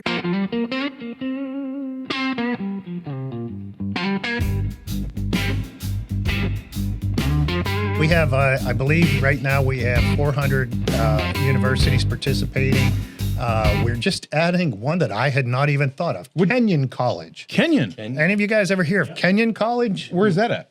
I believe it's in Ohio, right? Oh. Yeah, it's an interesting story. But we just added Kenyon College into our mix as of yesterday. Have you added Notre Dame yet? Notre Dame's been in there. I have an affinity for Notre Dame because of my nephew. I know you do. So it's one of your favorites. If you weren't barking at the dogs, you were running around with a gold dome. That's for sure. Yeah, freshly painted too, by the way. I've been to the golden the dome. You guys ever seen? Everybody looks at the chapel. Mike, you remember this when you were out at Notre Dame? There's this awesome little museum off to the side of the chapel. When Mike was at Notre Dame, it was black and white, though. You got to picture it in color now. Well, okay, his vision may have been black and white, but there was a lot of gold in this place. Oh, I know. And they had Notre Dame is one of the most. They have some stuff from hundreds, almost 1,000 years ago, relics and things that are just. I don't care what your religious affiliation, whatever your political affiliation. Did you see this there's stuff? just some touch to the past that none of us have ever experienced. We're going to be somebody's past someday. Yeah. I wish I could leave something like some of the things that are in this little museum off the chapel in Notre Dame. What do you think you're going to leave? When am I going to leave? Yeah. At this point, what would your best hopes? At 65, you and I have talked about this, Brad. There's I think it's the age of 30. If you get to 40 and you don't have any major ailments, you can count on probably getting to 120. At 65 right now, I'd take tomorrow. Yeah, right. How good is this bourbon? No, I joke. No, I'd be happy to get to about 85. Well, I'm asking, your legacy. What are you going to leave as your legacy? Oh, my legacy? Yeah. Great question, because the gentleman I met with yesterday. You're talking about everything that's at Notre Dame that's hung up, so. Yeah, my legacy would be maybe this company that I've started. And most of my associates in this company are younger guys with families and kids. And I've met a lot of them. Yeah, in 20, 30 years, they're going to have education and weddings to pay for. I would hope that my legacy would be that I have given them a company that will allow them to give to their kids, and then their kids give to who knows what's going to be in 40 years. I don't know. You guys know me. All of you here know that I've been Uncle Lou to a lot of people for a very long time. Oh, I just want to be Uncle Lou to a lot of people for the rest of my, hopefully 25 or 30 years. Well, a wise man said that there's always all the different straws in the drink. You're the big straw, big dog. Well, I've been a straw in a drink, and we've all been a straw in our drink of our little social pod here. And I just I'm fortunate and blessed to be one of the straws that has stirred the drink that is our life here in Indiana with levity. And how about you, Jay? We're I tend to just be a thorn in the side. No, that's perfect, Mitch. Sometimes you just got to poke, And not in the way that Louis is trying to get. Right. No, but no. If you had to be asked today, and I'm going really deep now, right? Getting pretty deep, Brad. Yeah, I know. Yeah. It's only segment 4, 5. I don't know. We lost track, right? 5 if you count the last 10 you're minutes. The math guy. I used to say that's a good beer name, but it might be a even better segment bourbon 4? Name. Segment 5. Oh, yeah. That could be our private label. Yeah, there you go. That's a you good just branded it, big dog. Yeah. You're in on the action. That's a good name. It's a great name, right? Segment 5. Yeah. So, yeah. That's awesome. See, this is where this is optimum. This is lubricity. This is at work. Lubricity. Are we? He's speechless again. Yeah, again, speechless. This is either that or you had I'm so out of my element right now because I've been speechless 3 times in my life, and this now makes 4. Yes, but this is what we're talking about with lubricity. First time when you try to get married, you just ran out of there so damn fast out of that altar. That poor priest never got paid. I went deaf. That day I went deaf, dumb, and blind all at the same time. You never got that close, did you? No, we talked about that. 10 months, 11 months? I went to get a tuxedo, and that was for my prom. And I'm like, okay, well, then, no, that's the closest I've ever been to a tuxedo and the aisle. And you went with the same girl 2 times to the prom, right? That's right. We talked about that last week or 2 weeks ago. One of the most awesome young women back in the day. That's the longest relationship Louis ever had. No, I did not go to a prom last year. I'm sorry, Lou, but that's true. No, what the hell did you say? I just said that's the longest relationship you've ever had with a female. With a female. How long? I'm excluding dogs. I'm excluding, Gus humping your ass. He made the comment a couple weeks ago. I think when Eric was on. Okay. You were talking about having gone to 2 proms with the same girl. Yeah. Yes. And you said, I think That's what that's I'm the bringing back, longest Mitch. relationship I ever had. Interestingly, she wasn't even my relationship at the time. Who was? So they were just you were just friends. We were You just friends. It was, yeah. Yeah. Oh, it's cool. No, my stepdaughter did that. She went with one of the boys. My kids did too. Yeah. and just went as friends. Yeah. There's nothing wrong with that. But I'm just saying that's the most serious relationship I think you've. You did tell me you're with someone for 10, 11 months. On and off. Define together. I mean, we're stretching it, right? Which is what I love about Lou because he's very picky. I've been fortunate in life to have had to have met a lot of really cool people who've become very good friends. No, I know you have, and I'm just pressing you for what your longest serious. He's been breaking hearts for decades. He's been breaking hearts like Elvis Presley, left and right. For decades. No, Literally. there might be one heart out there that still. The unattainable bachelor. Oh, is there? I don't know. Well, Oh, you know better than to bring it up in front of Brad. well, if there is, we should. Your Honor, I'd like to Let retract her know. Your Honor, Let it be stricken. I'd like to retract my last Let statement. it be stricken from the record. I'm trying to extract the one thing that nobody can extract, and that is. It's tough being the single guy in this. No, crowd. man, it fascinates me, Lou, because you've been a man of your principles. Me and principles? You're the first person that ever said that, Brad. Well, it's your principles of dating. That's what I'm talking about. I'm not talking about your scruples of life. I actually had a principal back in 9th grade. I'm like, she's pretty hot. That's the principle he wanted. And that may have been the longest relationship. Harry, that doesn't need to make it to any. No. Actually, we still technically haven't come back from commercial. we're not back. I was still waiting for Brad to do and we're back. No, We're not back. We're still filming. We're just having everybody chime in here. No, we're filming. No, actually, Mike has seen a lot of my game back in the days. Oh yeah.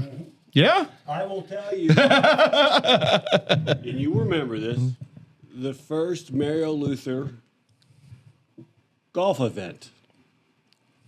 I had a friend from San Diego that popped in, Oh. dressed especially for the evening. How was she dressed? Or he? I'm going to say she was sexually elegant. And so for our younger listeners, what does that mean? Hot. Okay, yeah. So wait. We talking about bourbon like that's 100 hot? Yeah. 120? No, 150. Oh, Yeah. She was smoked. Okay. Yeah. Yeah, Debbie. Yeah, we had the fire alarms go off. Yeah. That kind of smoke show, huh? Oh, yeah. Yeah, it was pretty damn cool. Okay. All right. Yeah. So you brought it in. Oh, I don't find that hard to believe. No. Trust me. I know Lou. I mean, I've seen his. He's got game. Yeah. No. Game. No, you, buddy. You Now have pills. Which brings the game. I'll bring the game back. He You either need pills or cash. He can run. He can run and he can get across the finish line. Oh my! Listen. That night, you and she were the talk of the table. Yeah. Oh yeah. Oh God, yes. Yeah, she was. It was a pretty cool gig. Cool. Yeah, when we walked in the room, there was a one of my friends, Chuck, who just dove right. He went. Yeah. I'm just gonna. I'm Yeah, gonna leave. no, it we're at leaving it at that, right? Yeah, yeah. Now, when you and I were down in Naples, I watched every single lady down in Naples look at you like this could be my next husband. Ex-husband. What? No, I was looking at them as they could be my next. What? We did our 9-hour tour. It was kind of like Gilligan's Island, right? Yeah, we were the professor. I'm not sure though that there was no professor there. We both went to Gilligan. No, we did. We It's were too at bad. Gilligan in about 10 minutes. I got shut off at the Horseshoe at the French Yeah. Island. I walked in and the bartender goes, you're shut off. Yeah, I'm like, I mean, order you. Before you even I like to order 6 Crown Louis, or what is that? Louis the Leo Louis Tray. the 14th. I'd like to order for whoever's at the bar right now. I was doing that in your honor. I wish you guys would have had a GoPro. I was doing that in with your you. honor, and then you go outside. I sat down at the table, and the hostess comes back, and your friend's not going to come inside. And I said, "Oh, he doesn't want to eat. He wants to go to Olive Garden, doesn't he?" We did. Anyway, the 4 of us, or the 2 of us, we walked around Olive Garden 3 times. It was like the Ghostbusters scene. If anybody's watched the Ghostbusters original movie, after I tripped you halfway there and you had a bloody nose. I bent over to tie my shoe. He's laughing so hard and didn't look. Hit me in the ass. I went down, and with this nose, the first thing, it's like a girl with big tits. Her tits hit first. Well, my nose hit first. So now I'm bleeding. He's bleeding. The only thing we wanted, need food. Yeah, all we wanted was to get into Olive Garden. We finally get to Olive Garden after 9 hours of straight ass drinking. And we get to Olive Garden, we can't find the front door. And we're going around this building like we're painting our fingerprints on the walls. And people are sitting there eating. I felt like Rick Moranis from Ghostbusters trying to get in when the. Right. So where we're going with this is we weren't in Naples, Florida. We were in Assholeville. No, we were in Hasselville. We were totally in Assholeville. But my point of that story was when the first part of that horseshoe, every lady that looked at you. I used to have some game. No, you got game. Listen, you to me, I've told you this, and I've heard your karaoke voice. It's so pure. That was Lou Rawls. I'm Loubricity. I know, but what I'm saying Wrong Lou. What I'm saying is, if you put some long hair on Lou, and I'm bringing the wig next week. Hey, I have a wig. I know you do. And stilettos. And size 13 stilettos. You don't need to see that. Those bright lights don't cover all that up. Okay, I'm stopping this shit. And we're back in the studio. If we're ready, if you're ready to come back, we still have to talk about the bourbon. Oh, okay. You haven't been filming? Yeah, I've been filming this whole. We're back, man. I have that's the outtake section. So no, we're back. We're back. Okay, we're all back. By the way, just in case you didn't notice, in our 4th segment, we are back. Officially, wholeheartedly, wholeheartedly back. That's right. You cannot do 5 segments with this. And that's why segment 5 is such a good name. So here's what I suggest we do. I'm going to finish this off with. Louis is exactly like, we all wonder where the front man of the Journey went. Steve Perry's sitting right next to us. He's selling boner pills. Actually, what I thought you were going to say. Hey, Mitch, what's our slogan? Perry. Together. We rise. Yeah, that's right. What I thought you were going to say is we all have lived vicariously through Louis, which is true. No, Lou's definitely. You're so polished, Mitch. And yeah, I know with the manicure. He's a local pedicure. He makes your feet look ugly. I know. How do you know? That's a real challenge. Anyways, oh my. Anyways, that time down in Naples, that was an eye opener for this guy because every single widower or whoever they were, from the tiki hut on the way down, they were just eyeballs all on you, Mitch. Well, they had glasses. The average age was 73. Yeah. But it's just a number, right? I'm going to take it. A win is a win, right? He could have been like a friend that we all know and just hooked up with one of them. Who's this? Just give me an initial. T. Oh. Who? Oh, D. Yeah. We're all TD. in on that. Yeah. That T, asshole. Yeah, you could have hooked up with those women down there. Have money, man. Yeah, Big money. I don't want that. I want somebody that what I want. Wheelchairs money can buy. You know what? If you want something that gets up the ramp quickly, Oh boy. Get a My motorized ED meds. wheelchair. Am I still talking about ED pills, or are we off the?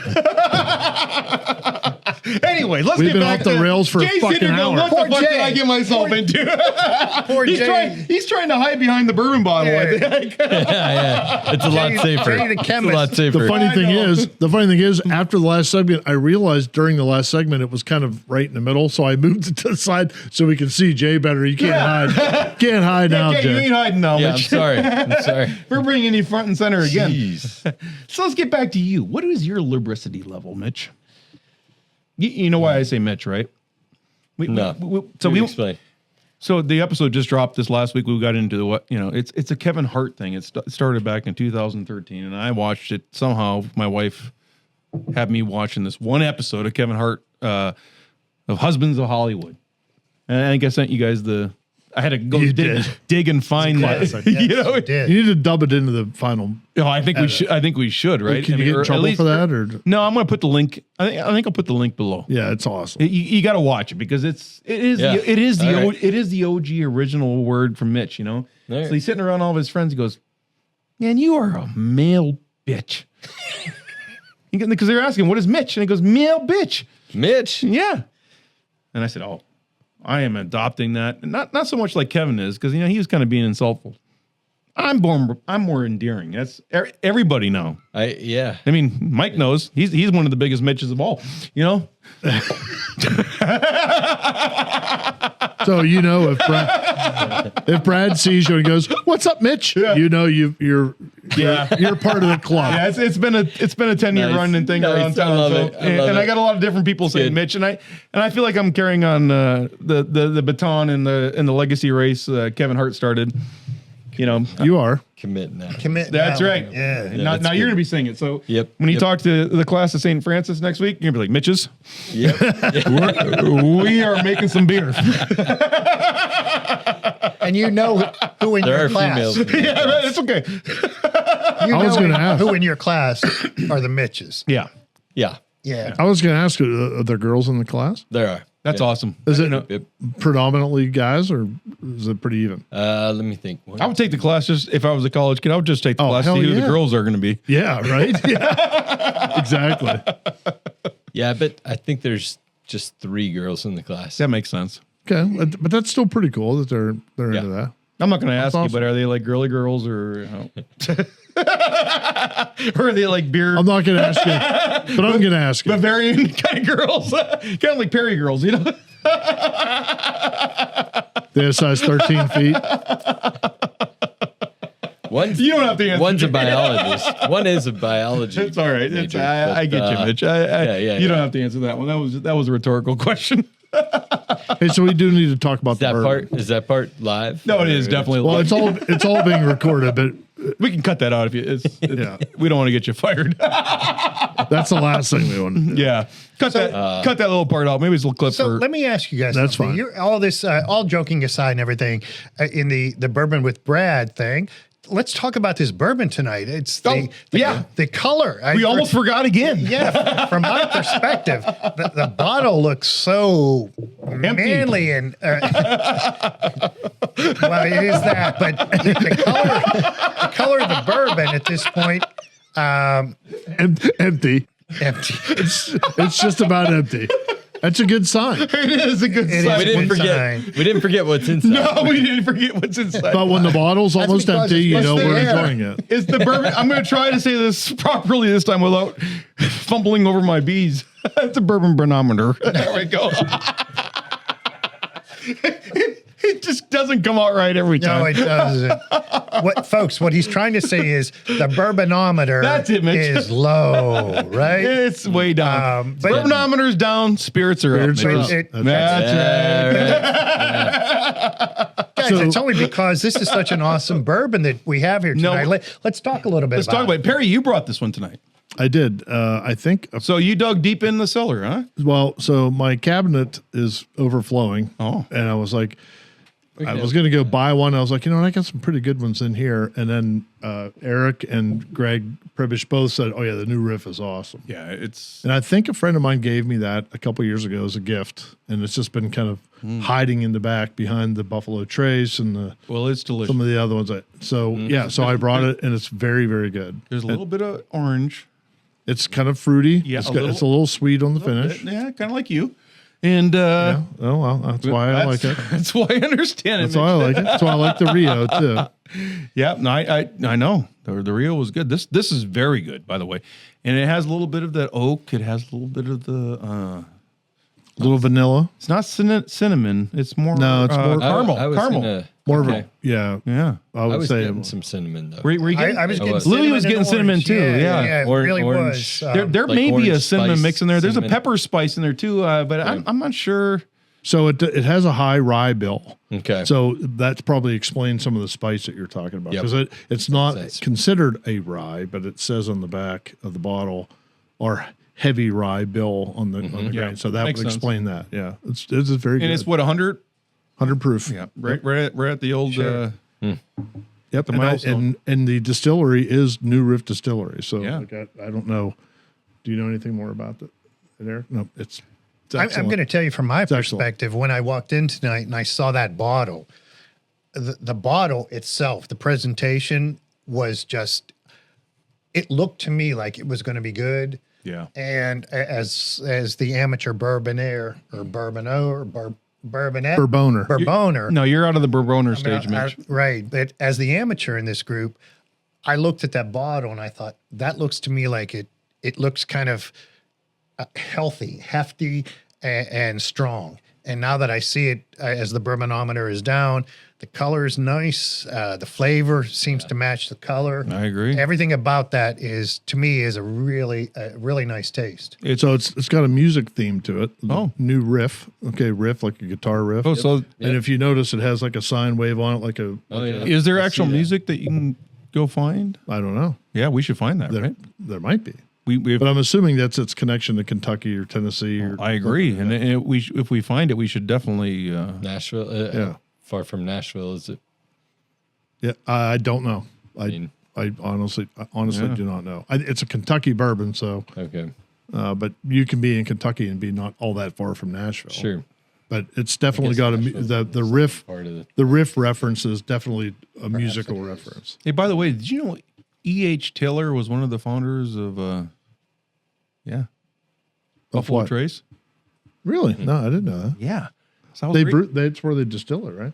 Yeah, so I was reading about that, and this, I think it was Jonathan Carlisle, which was the congressman. They named one of their first distilleries after him. We're talking bourbon now, you know, After Taylor? after Carlisle. Oh, Yeah, so E.H. Taylor was very smart. Said, "Hey, Congressman, help us get something passed that protects." And there was a bill passed in I think 1897 that protected the level of expectancy, and I don't remember the darn bill name now at this point, but Carlisle got that bill passed. it might be on the bottle. It says Well, this distilled in. Well, this isn't this isn't New Riff. This is I'm getting into Buffalo Trace family now, Yeah. but E.H. Taylor had John Carlisle, and so one of the two first Buffalo Trace distilleries was called the Carlisle Distillery. Interesting. Yeah. Was Colonel Taylor really a colonel? Is he a military? Yeah, he's a colonel. Interesting. So I'm going to go real amateur. When was the first bourbon introduced to our culture and society? Oh, that's a good question. Does anybody have No, any we idea should about that? That's where we should have AI sitting right here. You're ready to go, right? Hey, Perry's typing it in with his. Perry's going to Google his Yeah. AI and find No, out Perry's what that is. I wouldn't be surprised if Eric knows what that is right Perry's now. trying to type it in with his feet, but I think the stockings are getting in the way. Did you figure it out, Mitch? No, I wanted to see. So there's on the front of the bottle, it says bottled in bond. Yeah. Yep, that's the That's what it says on the front of that bottle. in that was the bill. Okay, so that the bill in 1897 was the bond bill. okay, So that's what. How about that coming This back? says on the phrase on the front is bottled in bond. Yeah, and that was the bill that it's referencing. Hmm. The John Carlisle bill, by the way. Was that before? Going back to the 1800s. Well, that was Was that 1800 before? Oh, it was before Prohibition. Yeah. Okay, no. Yeah. Back when Interesting. alcohol was just free flowing. So if I ask the question about bourbon, let me ask, when was the first beer introduced to our society and culture? Do you have any idea, Jay? Long before our country was a country. I mean, Yeah. what you mean? What did they call the beer? human society or what? Called the 6 drinks of the world, Yeah. and beer is among them. Yeah. Okay? And beer and wine were invented because we understood back that many centuries ago that animals pissed in the water. And so they wanted things to be purified. And so that's what happened, is they created beer and wine to purify the water. I knew that water's bad for you. Yeah. Yeah. Beer. I don't beer- question we had beer and alcoholics spirits a was long time ago. But that's interesting. That's an Irish excuse, by the way.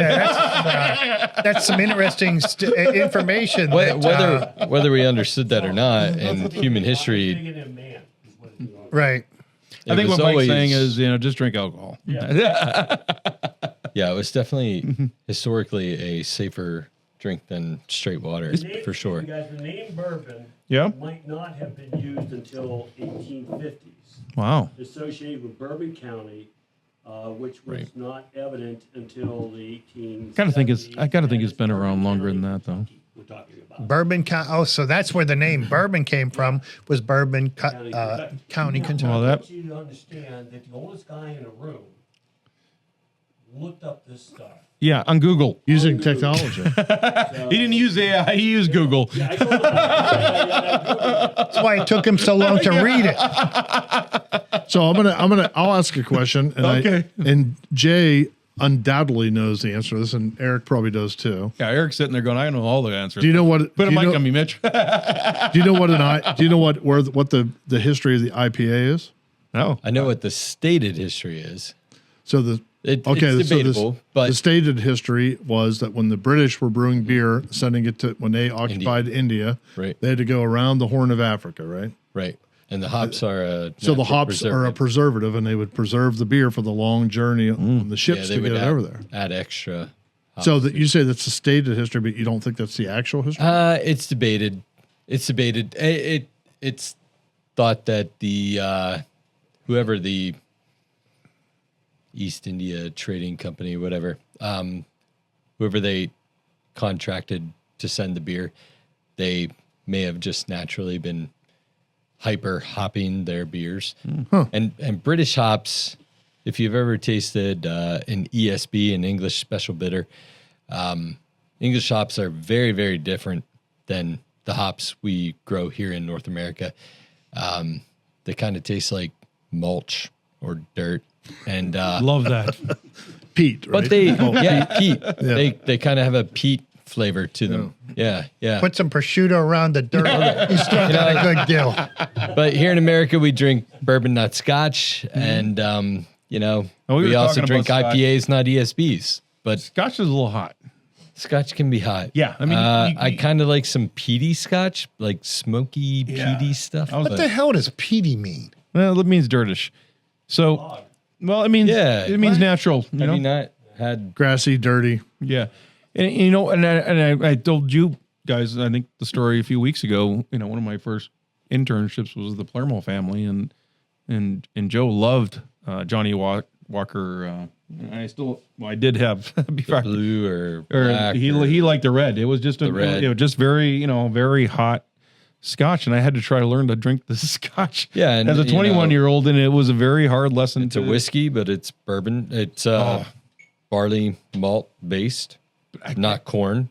Very hot. I mean, And the only can way be I can hot. explain it, It is hot. I would try to get used to it, and I just Yeah. Gasoline. it was like I could light it on fire. Sure. I've struggled to drink Scotch. There was a time I've gone through phases.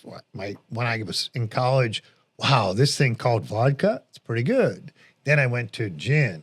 Then when I got out of college, I'm like, wow, now I'm sophisticated. I got to try this thing called Scotch.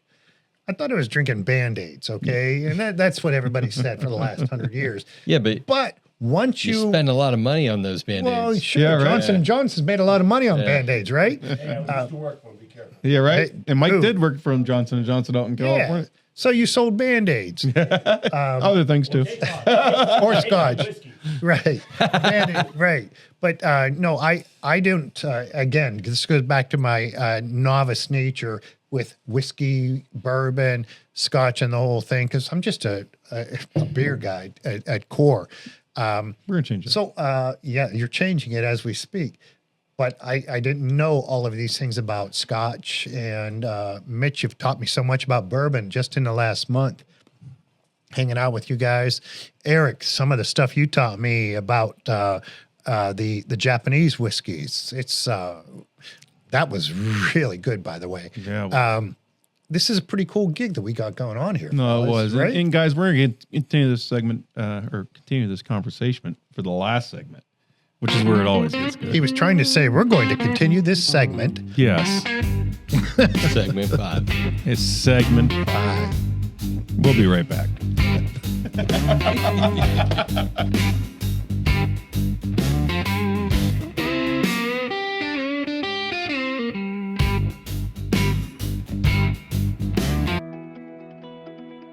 Mike, NIL is getting expensive. Schools need new revenue. Yeah, but not another alumni fundraiser. I've got enough tote bags. What if your ED meds saved you 10% and donated 10% to JMU? Wait, what? How? AlumniMeds.com. You get U.S. licensed healthcare, and the school gets a cut. Win, win, win. Now that's a stat I can get behind. Go Dukes. Already low prices, fast turnaround, totally discreet. Visit AlumniMeds.com and choose your alma mater.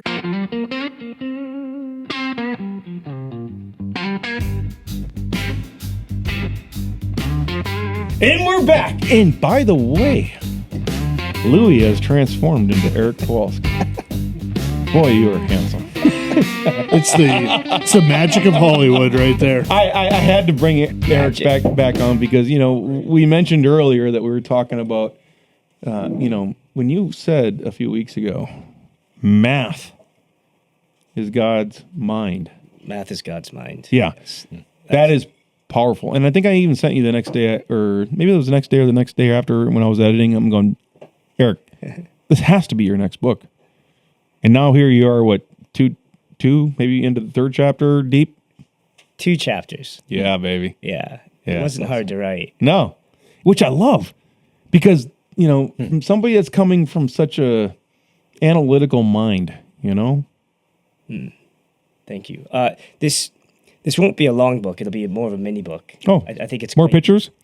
A lot, yeah, many more pictures. Yeah, I need an illustrator. Yeah, right. If you know any, let me know. Hey, I can help with that. Yeah, right. Hey, I can help with that. Yeah.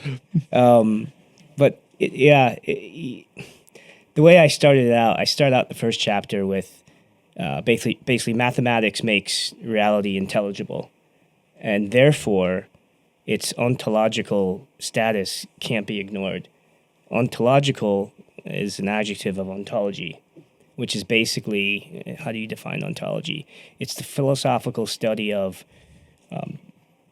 being of nature, existence, and reality.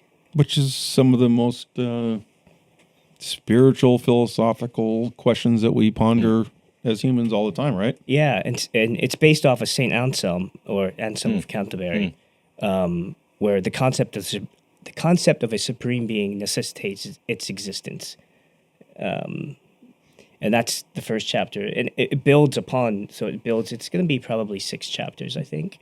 Awesome. With several different parts, maybe 5 to 6 parts per chapter. No, I'm very spiritual, but being in the AI space and I'm watching these agents get built, right? Mm-hmm. And we're watching these communities of these agents now that are being formed, right? Have you seen those? Yeah. Yeah. They're just like we're putting them in this community and we're just going to watch them, how they interact with each other and how they talk about us, and it's fascinating, right? Yeah. So I'm going to ask you because I admire your opinion, and this is the skepticism in me, right?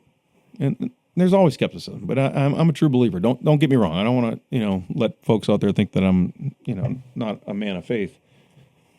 But if I were the creator, and I'm going to call us as humans of these agents, and I want to keep them busy and I want to keep them working and doing things, right? And I'm not going to tell them that there's going to be an afterlife and you got to keep working for something. Or else they become rogue. Or else, yeah. Well, I mean, think about Noah and the ark. Yeah. And you could say the Tower of Babel as well, right? And we were just talking about the Tower. Yeah.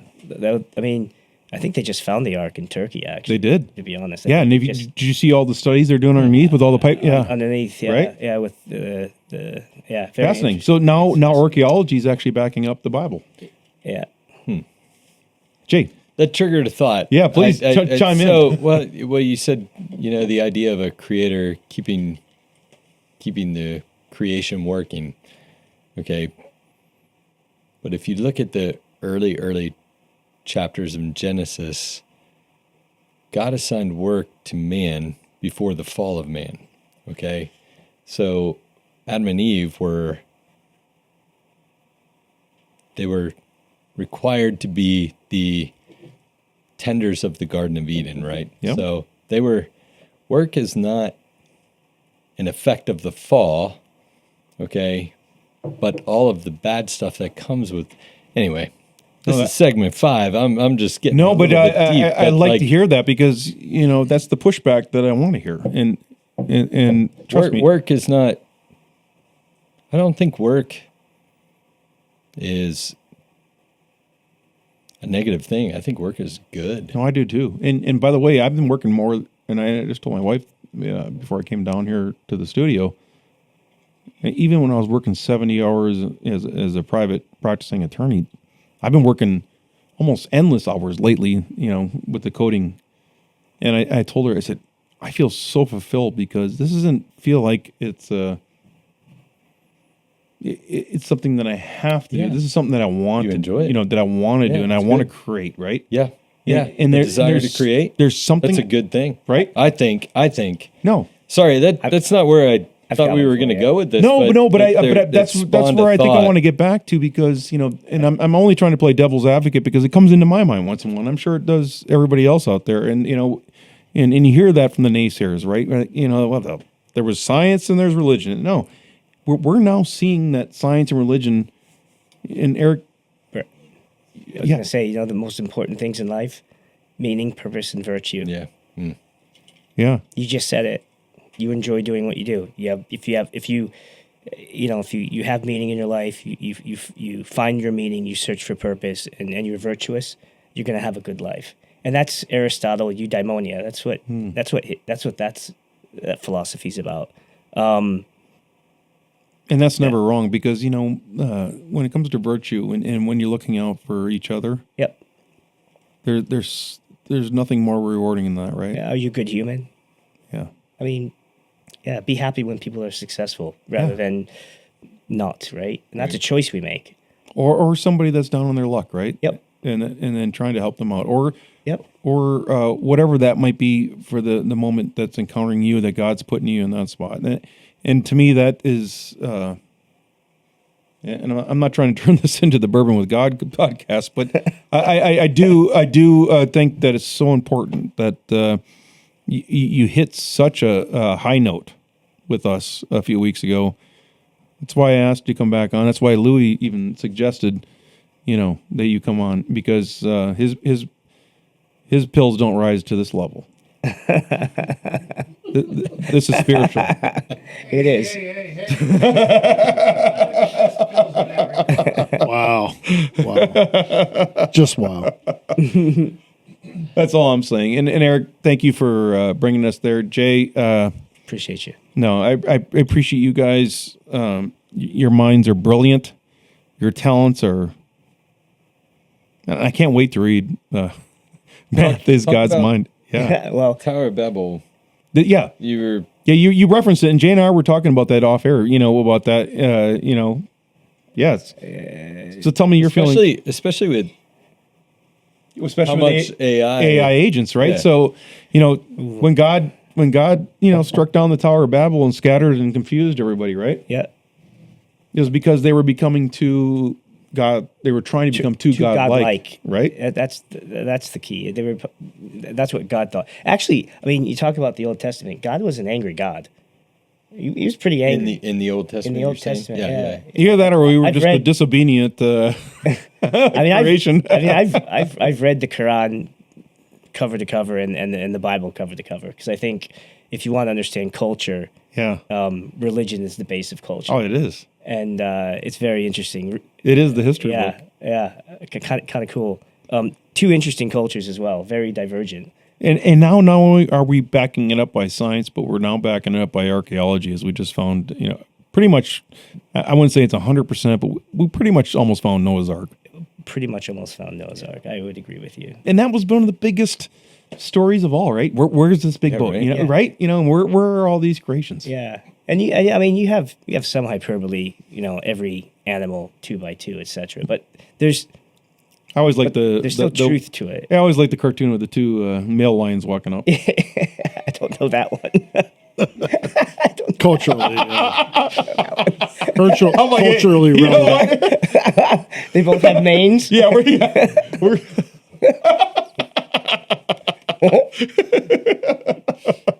Anyway, that's how you tell them apart. That's right. One has a mane, one doesn't. That's right. Just trying to keep it relevant. Yeah, I hear you, Pear. Yeah. I love all the mains that you bring into the mix, Mitchell. Oh, thanks. Not just Mitch. Yeah. Mitchell. It was the blonde. It was the blonde hair. No, the blonde mane I had on that. Yeah. night. My wife was so confused. He got out of the car. The So ring was camera I. went off. So was I. Here comes the 6'3" blonde, long. The funny thing was, she thought I was Brian's Yeah, I wife. know Your you're friends. saying, Your friends. So funny. I am going to regret that the rest of my life, or capitalize on it the rest of my life. One of the two. Yeah, you're going to capitalize on it, big dog. If we can break you into OpenAI, or not OpenAI, but OnlyFans. I know, it's the same damn thing, right? It's a bunch of porn. So, yeah, no, it does, really does. It all comes back to selling your soul. Yeah, but that begs. Yeah. That begs the question: Am I selling? We're quickly into Exodus. It is almost like I almost compare it to quantum. Guys, this is what's going to happen to you. Yeah. Am I selling? Am I actually selling my soul if it's AI generated? All right. So, Brad, one thing too is please bring us back a little bit here. Yeah, bring us back. Please do. I feel like we're at the quantum level right now. I felt like I was all over the place. We talked about that too, which I thought was fascinating. Let's talk about that. That was fascinating too. I was just you texted me 2 days after that, and you said, "What if quantum explains God's omniscience? Being able to be everywhere at one place. Can omniscience be explained? Well, I think that was the. There's an argument that entanglement or spookiness at a distance, which we talked about, where you're actually, could God read your mind at the same time because you have the two neutrinos? They just did these experiments, right? They could be in a separate universe as well, a parallel universe actually. That's the theory. That's Einstein's theory, at least, right? It was, and Einstein was so far ahead of it, he right? was so far ahead of everyone. So was Tesla, by the way, when he had wireless electricity. Wireless electricity, yeah. So yeah, that's an interesting concept, which is I don't think I've gotten there yet. How I want to formulate that in the book, but it certainly drives it at least the argument or the thought, and that, to have a discussion, whether it's true or not, and how you can argue one or the other. I don't know, but I think it's cool that we're having a conversation that maybe we can explain it, right? And I'm not saying we can, and for sure, because whatever God is, it's so much bigger and more intense than what we can understand, right? Mm-hmm. Absolutely. So And it goes back to mathematics, right? Yeah. So chapter 2, mathematics is discovered order. It's not invented truth. And that's basically the main theme of chapter 2. So I'm trying to work through chapter 3. That this is going to take some time, but and I think I told you off air, and I want to bring it on for the listeners too. That somebody pitched in on when your our clip of you talking about math is God's mind kind of went semi-viral this week or 2 weeks ago, and it's still actually getting a lot of traction because I think people are resonating with that. Right? It's like it's kind of a aha moment, right? If anybody's on the scientific side of the equation, right? So one person said it was brilliantly said. It said, and now the bourbon just got in between me and I think I told you off camera what they said, but I'm gonna have to come back to that. I lost it. That happens. Well, I love It must have been important. It was. We'll get back to it. Math is God's mind, but what is God's heart? And okay, so I studied biology. It was in the hard sciences, biology, chemistry, physics. You talk about mathematics, physics. No, the physicists always look down on the chemists. The chemists always look down on the biologists. The biologists, we always said, no, we're among the hard sciences. Yes, we're not psychologists, right? But mathematics, being God's mind, life, I feel like maybe is God's heart, or the art, or love.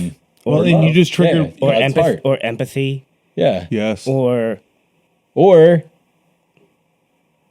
simply created beings, so we're less than God, and we can never fully comprehend. No, I think the nature of. Yeah, I was getting to that, because it's maybe bigger than what we absolutely can comprehend. Well, and if even there's a creator, even if we think quantum, the creation should not really ever be able to fully comprehend the creator. No, but that triggered what I was about to say, and that was that somebody commented and said, amongst all the chaos that's going on in the world, that's what you're saying. Yeah, there's all this order, this created order, and that's powerful. Mathematics, right? It's discovered. It's always been there. Yeah, you can throw up molecules, a billion, gazillion, whatever number you want to put on, right? Mm-hmm.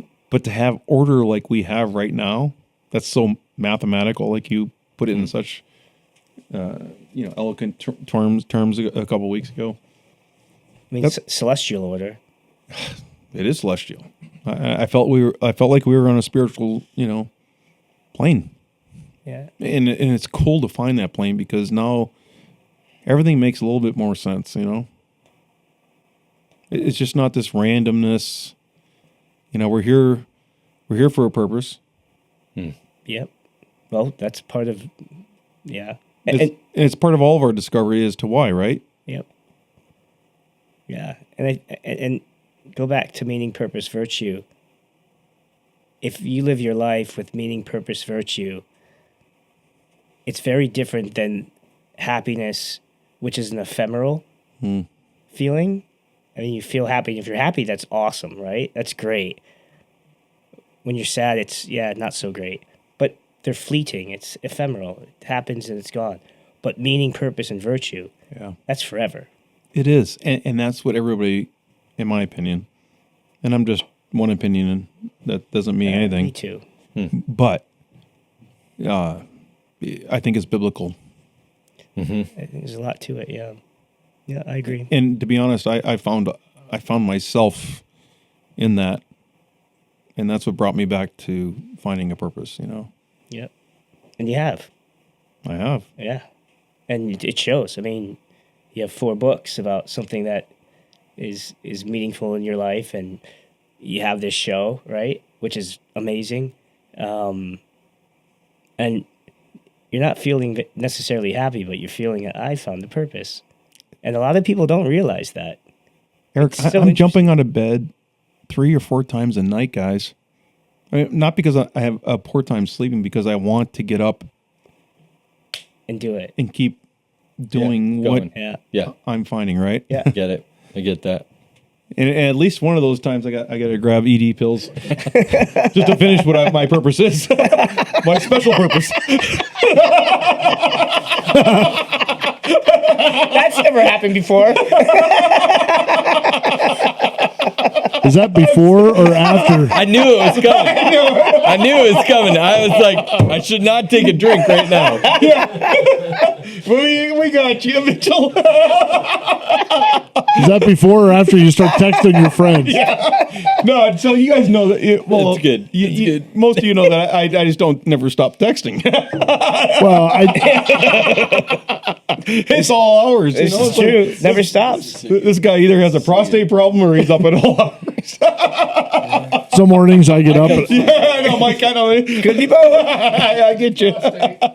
Some mornings I get up and I'll have several messages from Brad, like, hey, I was thinking about the logo, or I was thinking about this, and it's like, holy shit! And I'll look at the timestamp and it's like 2:14 a.m. Yeah. 3:30 a.m. When I was in the day-to-days at Levity, that's how I was too. Like, is that right? Yeah, absolutely. But is it not cool? And all I can say to the listeners out there, if you can find whatever it is that's going to take you to that meaningful purpose where you want to do it, not where you're coming home and going, oh God, this day was miserable, you know, and it was, I had to put up with X, Y, Z, you know, whatever the excuses are, right? But you're jumping out of the bed and you're actually find your purpose. And I know it sounds very simple, but it's not. It's not.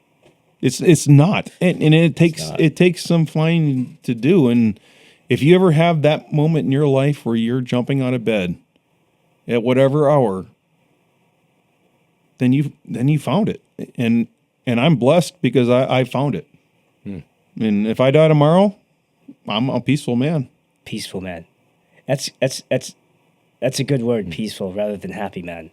I'm peaceful. I'm very content, you know, and I've and everybody around me and if everybody knows me, they'll know that I am a loyal to the dying, and I would do anything for my friends. And at the end of the day, when you put your head in the pillow, you know. And it's true. I mean, for everyone who doesn't know Brad, I met Brad. We were at the Duquesne Club the first time I met you, actually. And we're talking about today. Maybe you haven't. Well, that would be awesome, right? If we could film one down there. Oh, that'd be fantastic. That'd be great if we could do that. Yeah. Right. I don't know if the Duquesne Club's very formal, right? It is. They have private rooms. So maybe that would be awesome, right? Yeah. If they would let us do it in a private room. Yep. I don't think there'd be a problem with that. Yeah. Talk with talk with our friend. Yeah, he could set that up. I think private dining room would work. Yeah, it Where would on the fourth floor. Yeah, that would work. That would be so cool, right? That'd be great. Just That'd be bring the awesome. equipment and we can spend the night there. Right. We have great rooms. We have a nice dinner as well. You know, Yeah. in the private dining room as well. Well, and I've done that before a couple times. Is it Stan down below? Stan, yeah, Stan. Oh, yeah. Oh, I saw him the other day. Yeah, He was there last he's a week. staple, man. Him and I have talked at the bar. Yeah, yeah. And you know, sometimes you have these things called club pours. Yeah. But then you have the stand pour, and it's a pour. Yeah, that's not a measured pour. No, it's not a measured pour. It is measured by Stanley. It's measured by Stanley. It's a Stanley measured pour. It's the Stanley tool measure. Yeah. Don't know if you can define it, but you look at your glass and you're like, oh, that's No, but impressive. we did meet a few years ago, and the friendship's been. It's been lovely, Brad. It has been. Yep. And you are you're a fantastic and a lovely person. For me to call you a friend is I don't think those are strong enough words. You are a great human being. The way you treat people, just your personality, you're just a great human being. And if anyone has a chance to meet Brad, please do. Yeah. Oh, you're bringing me to tears over here. I mean, that's the bourbon talking now. But It's all going to ask you if I should put my hand on this. Well, we have the pills over here from Lou, right? So be careful about what you touch. Hey, On that note, Lubricity. I just want to say, gentlemen, thank you for being here. Heck yeah. Appreciate you. Louis, amazing. Michael, welcome back to town. We're going to have you in front of the camera. I need to have you formal. Need to have you prim and proper. I know you've tested the cameras before with your son. You don't have to. You don't have to be prim and proper. You don't have to be prim and proper, but you always are. Just be yourself. You're right. Wow! Wow! Oh, look at Louis. Wow, Louis. Digging down on his fellow Notre Dame boy. It's that face for radio. No, I hear you. The face for radio, right, boys? Yeah. But cheers. Here's to Bourbon.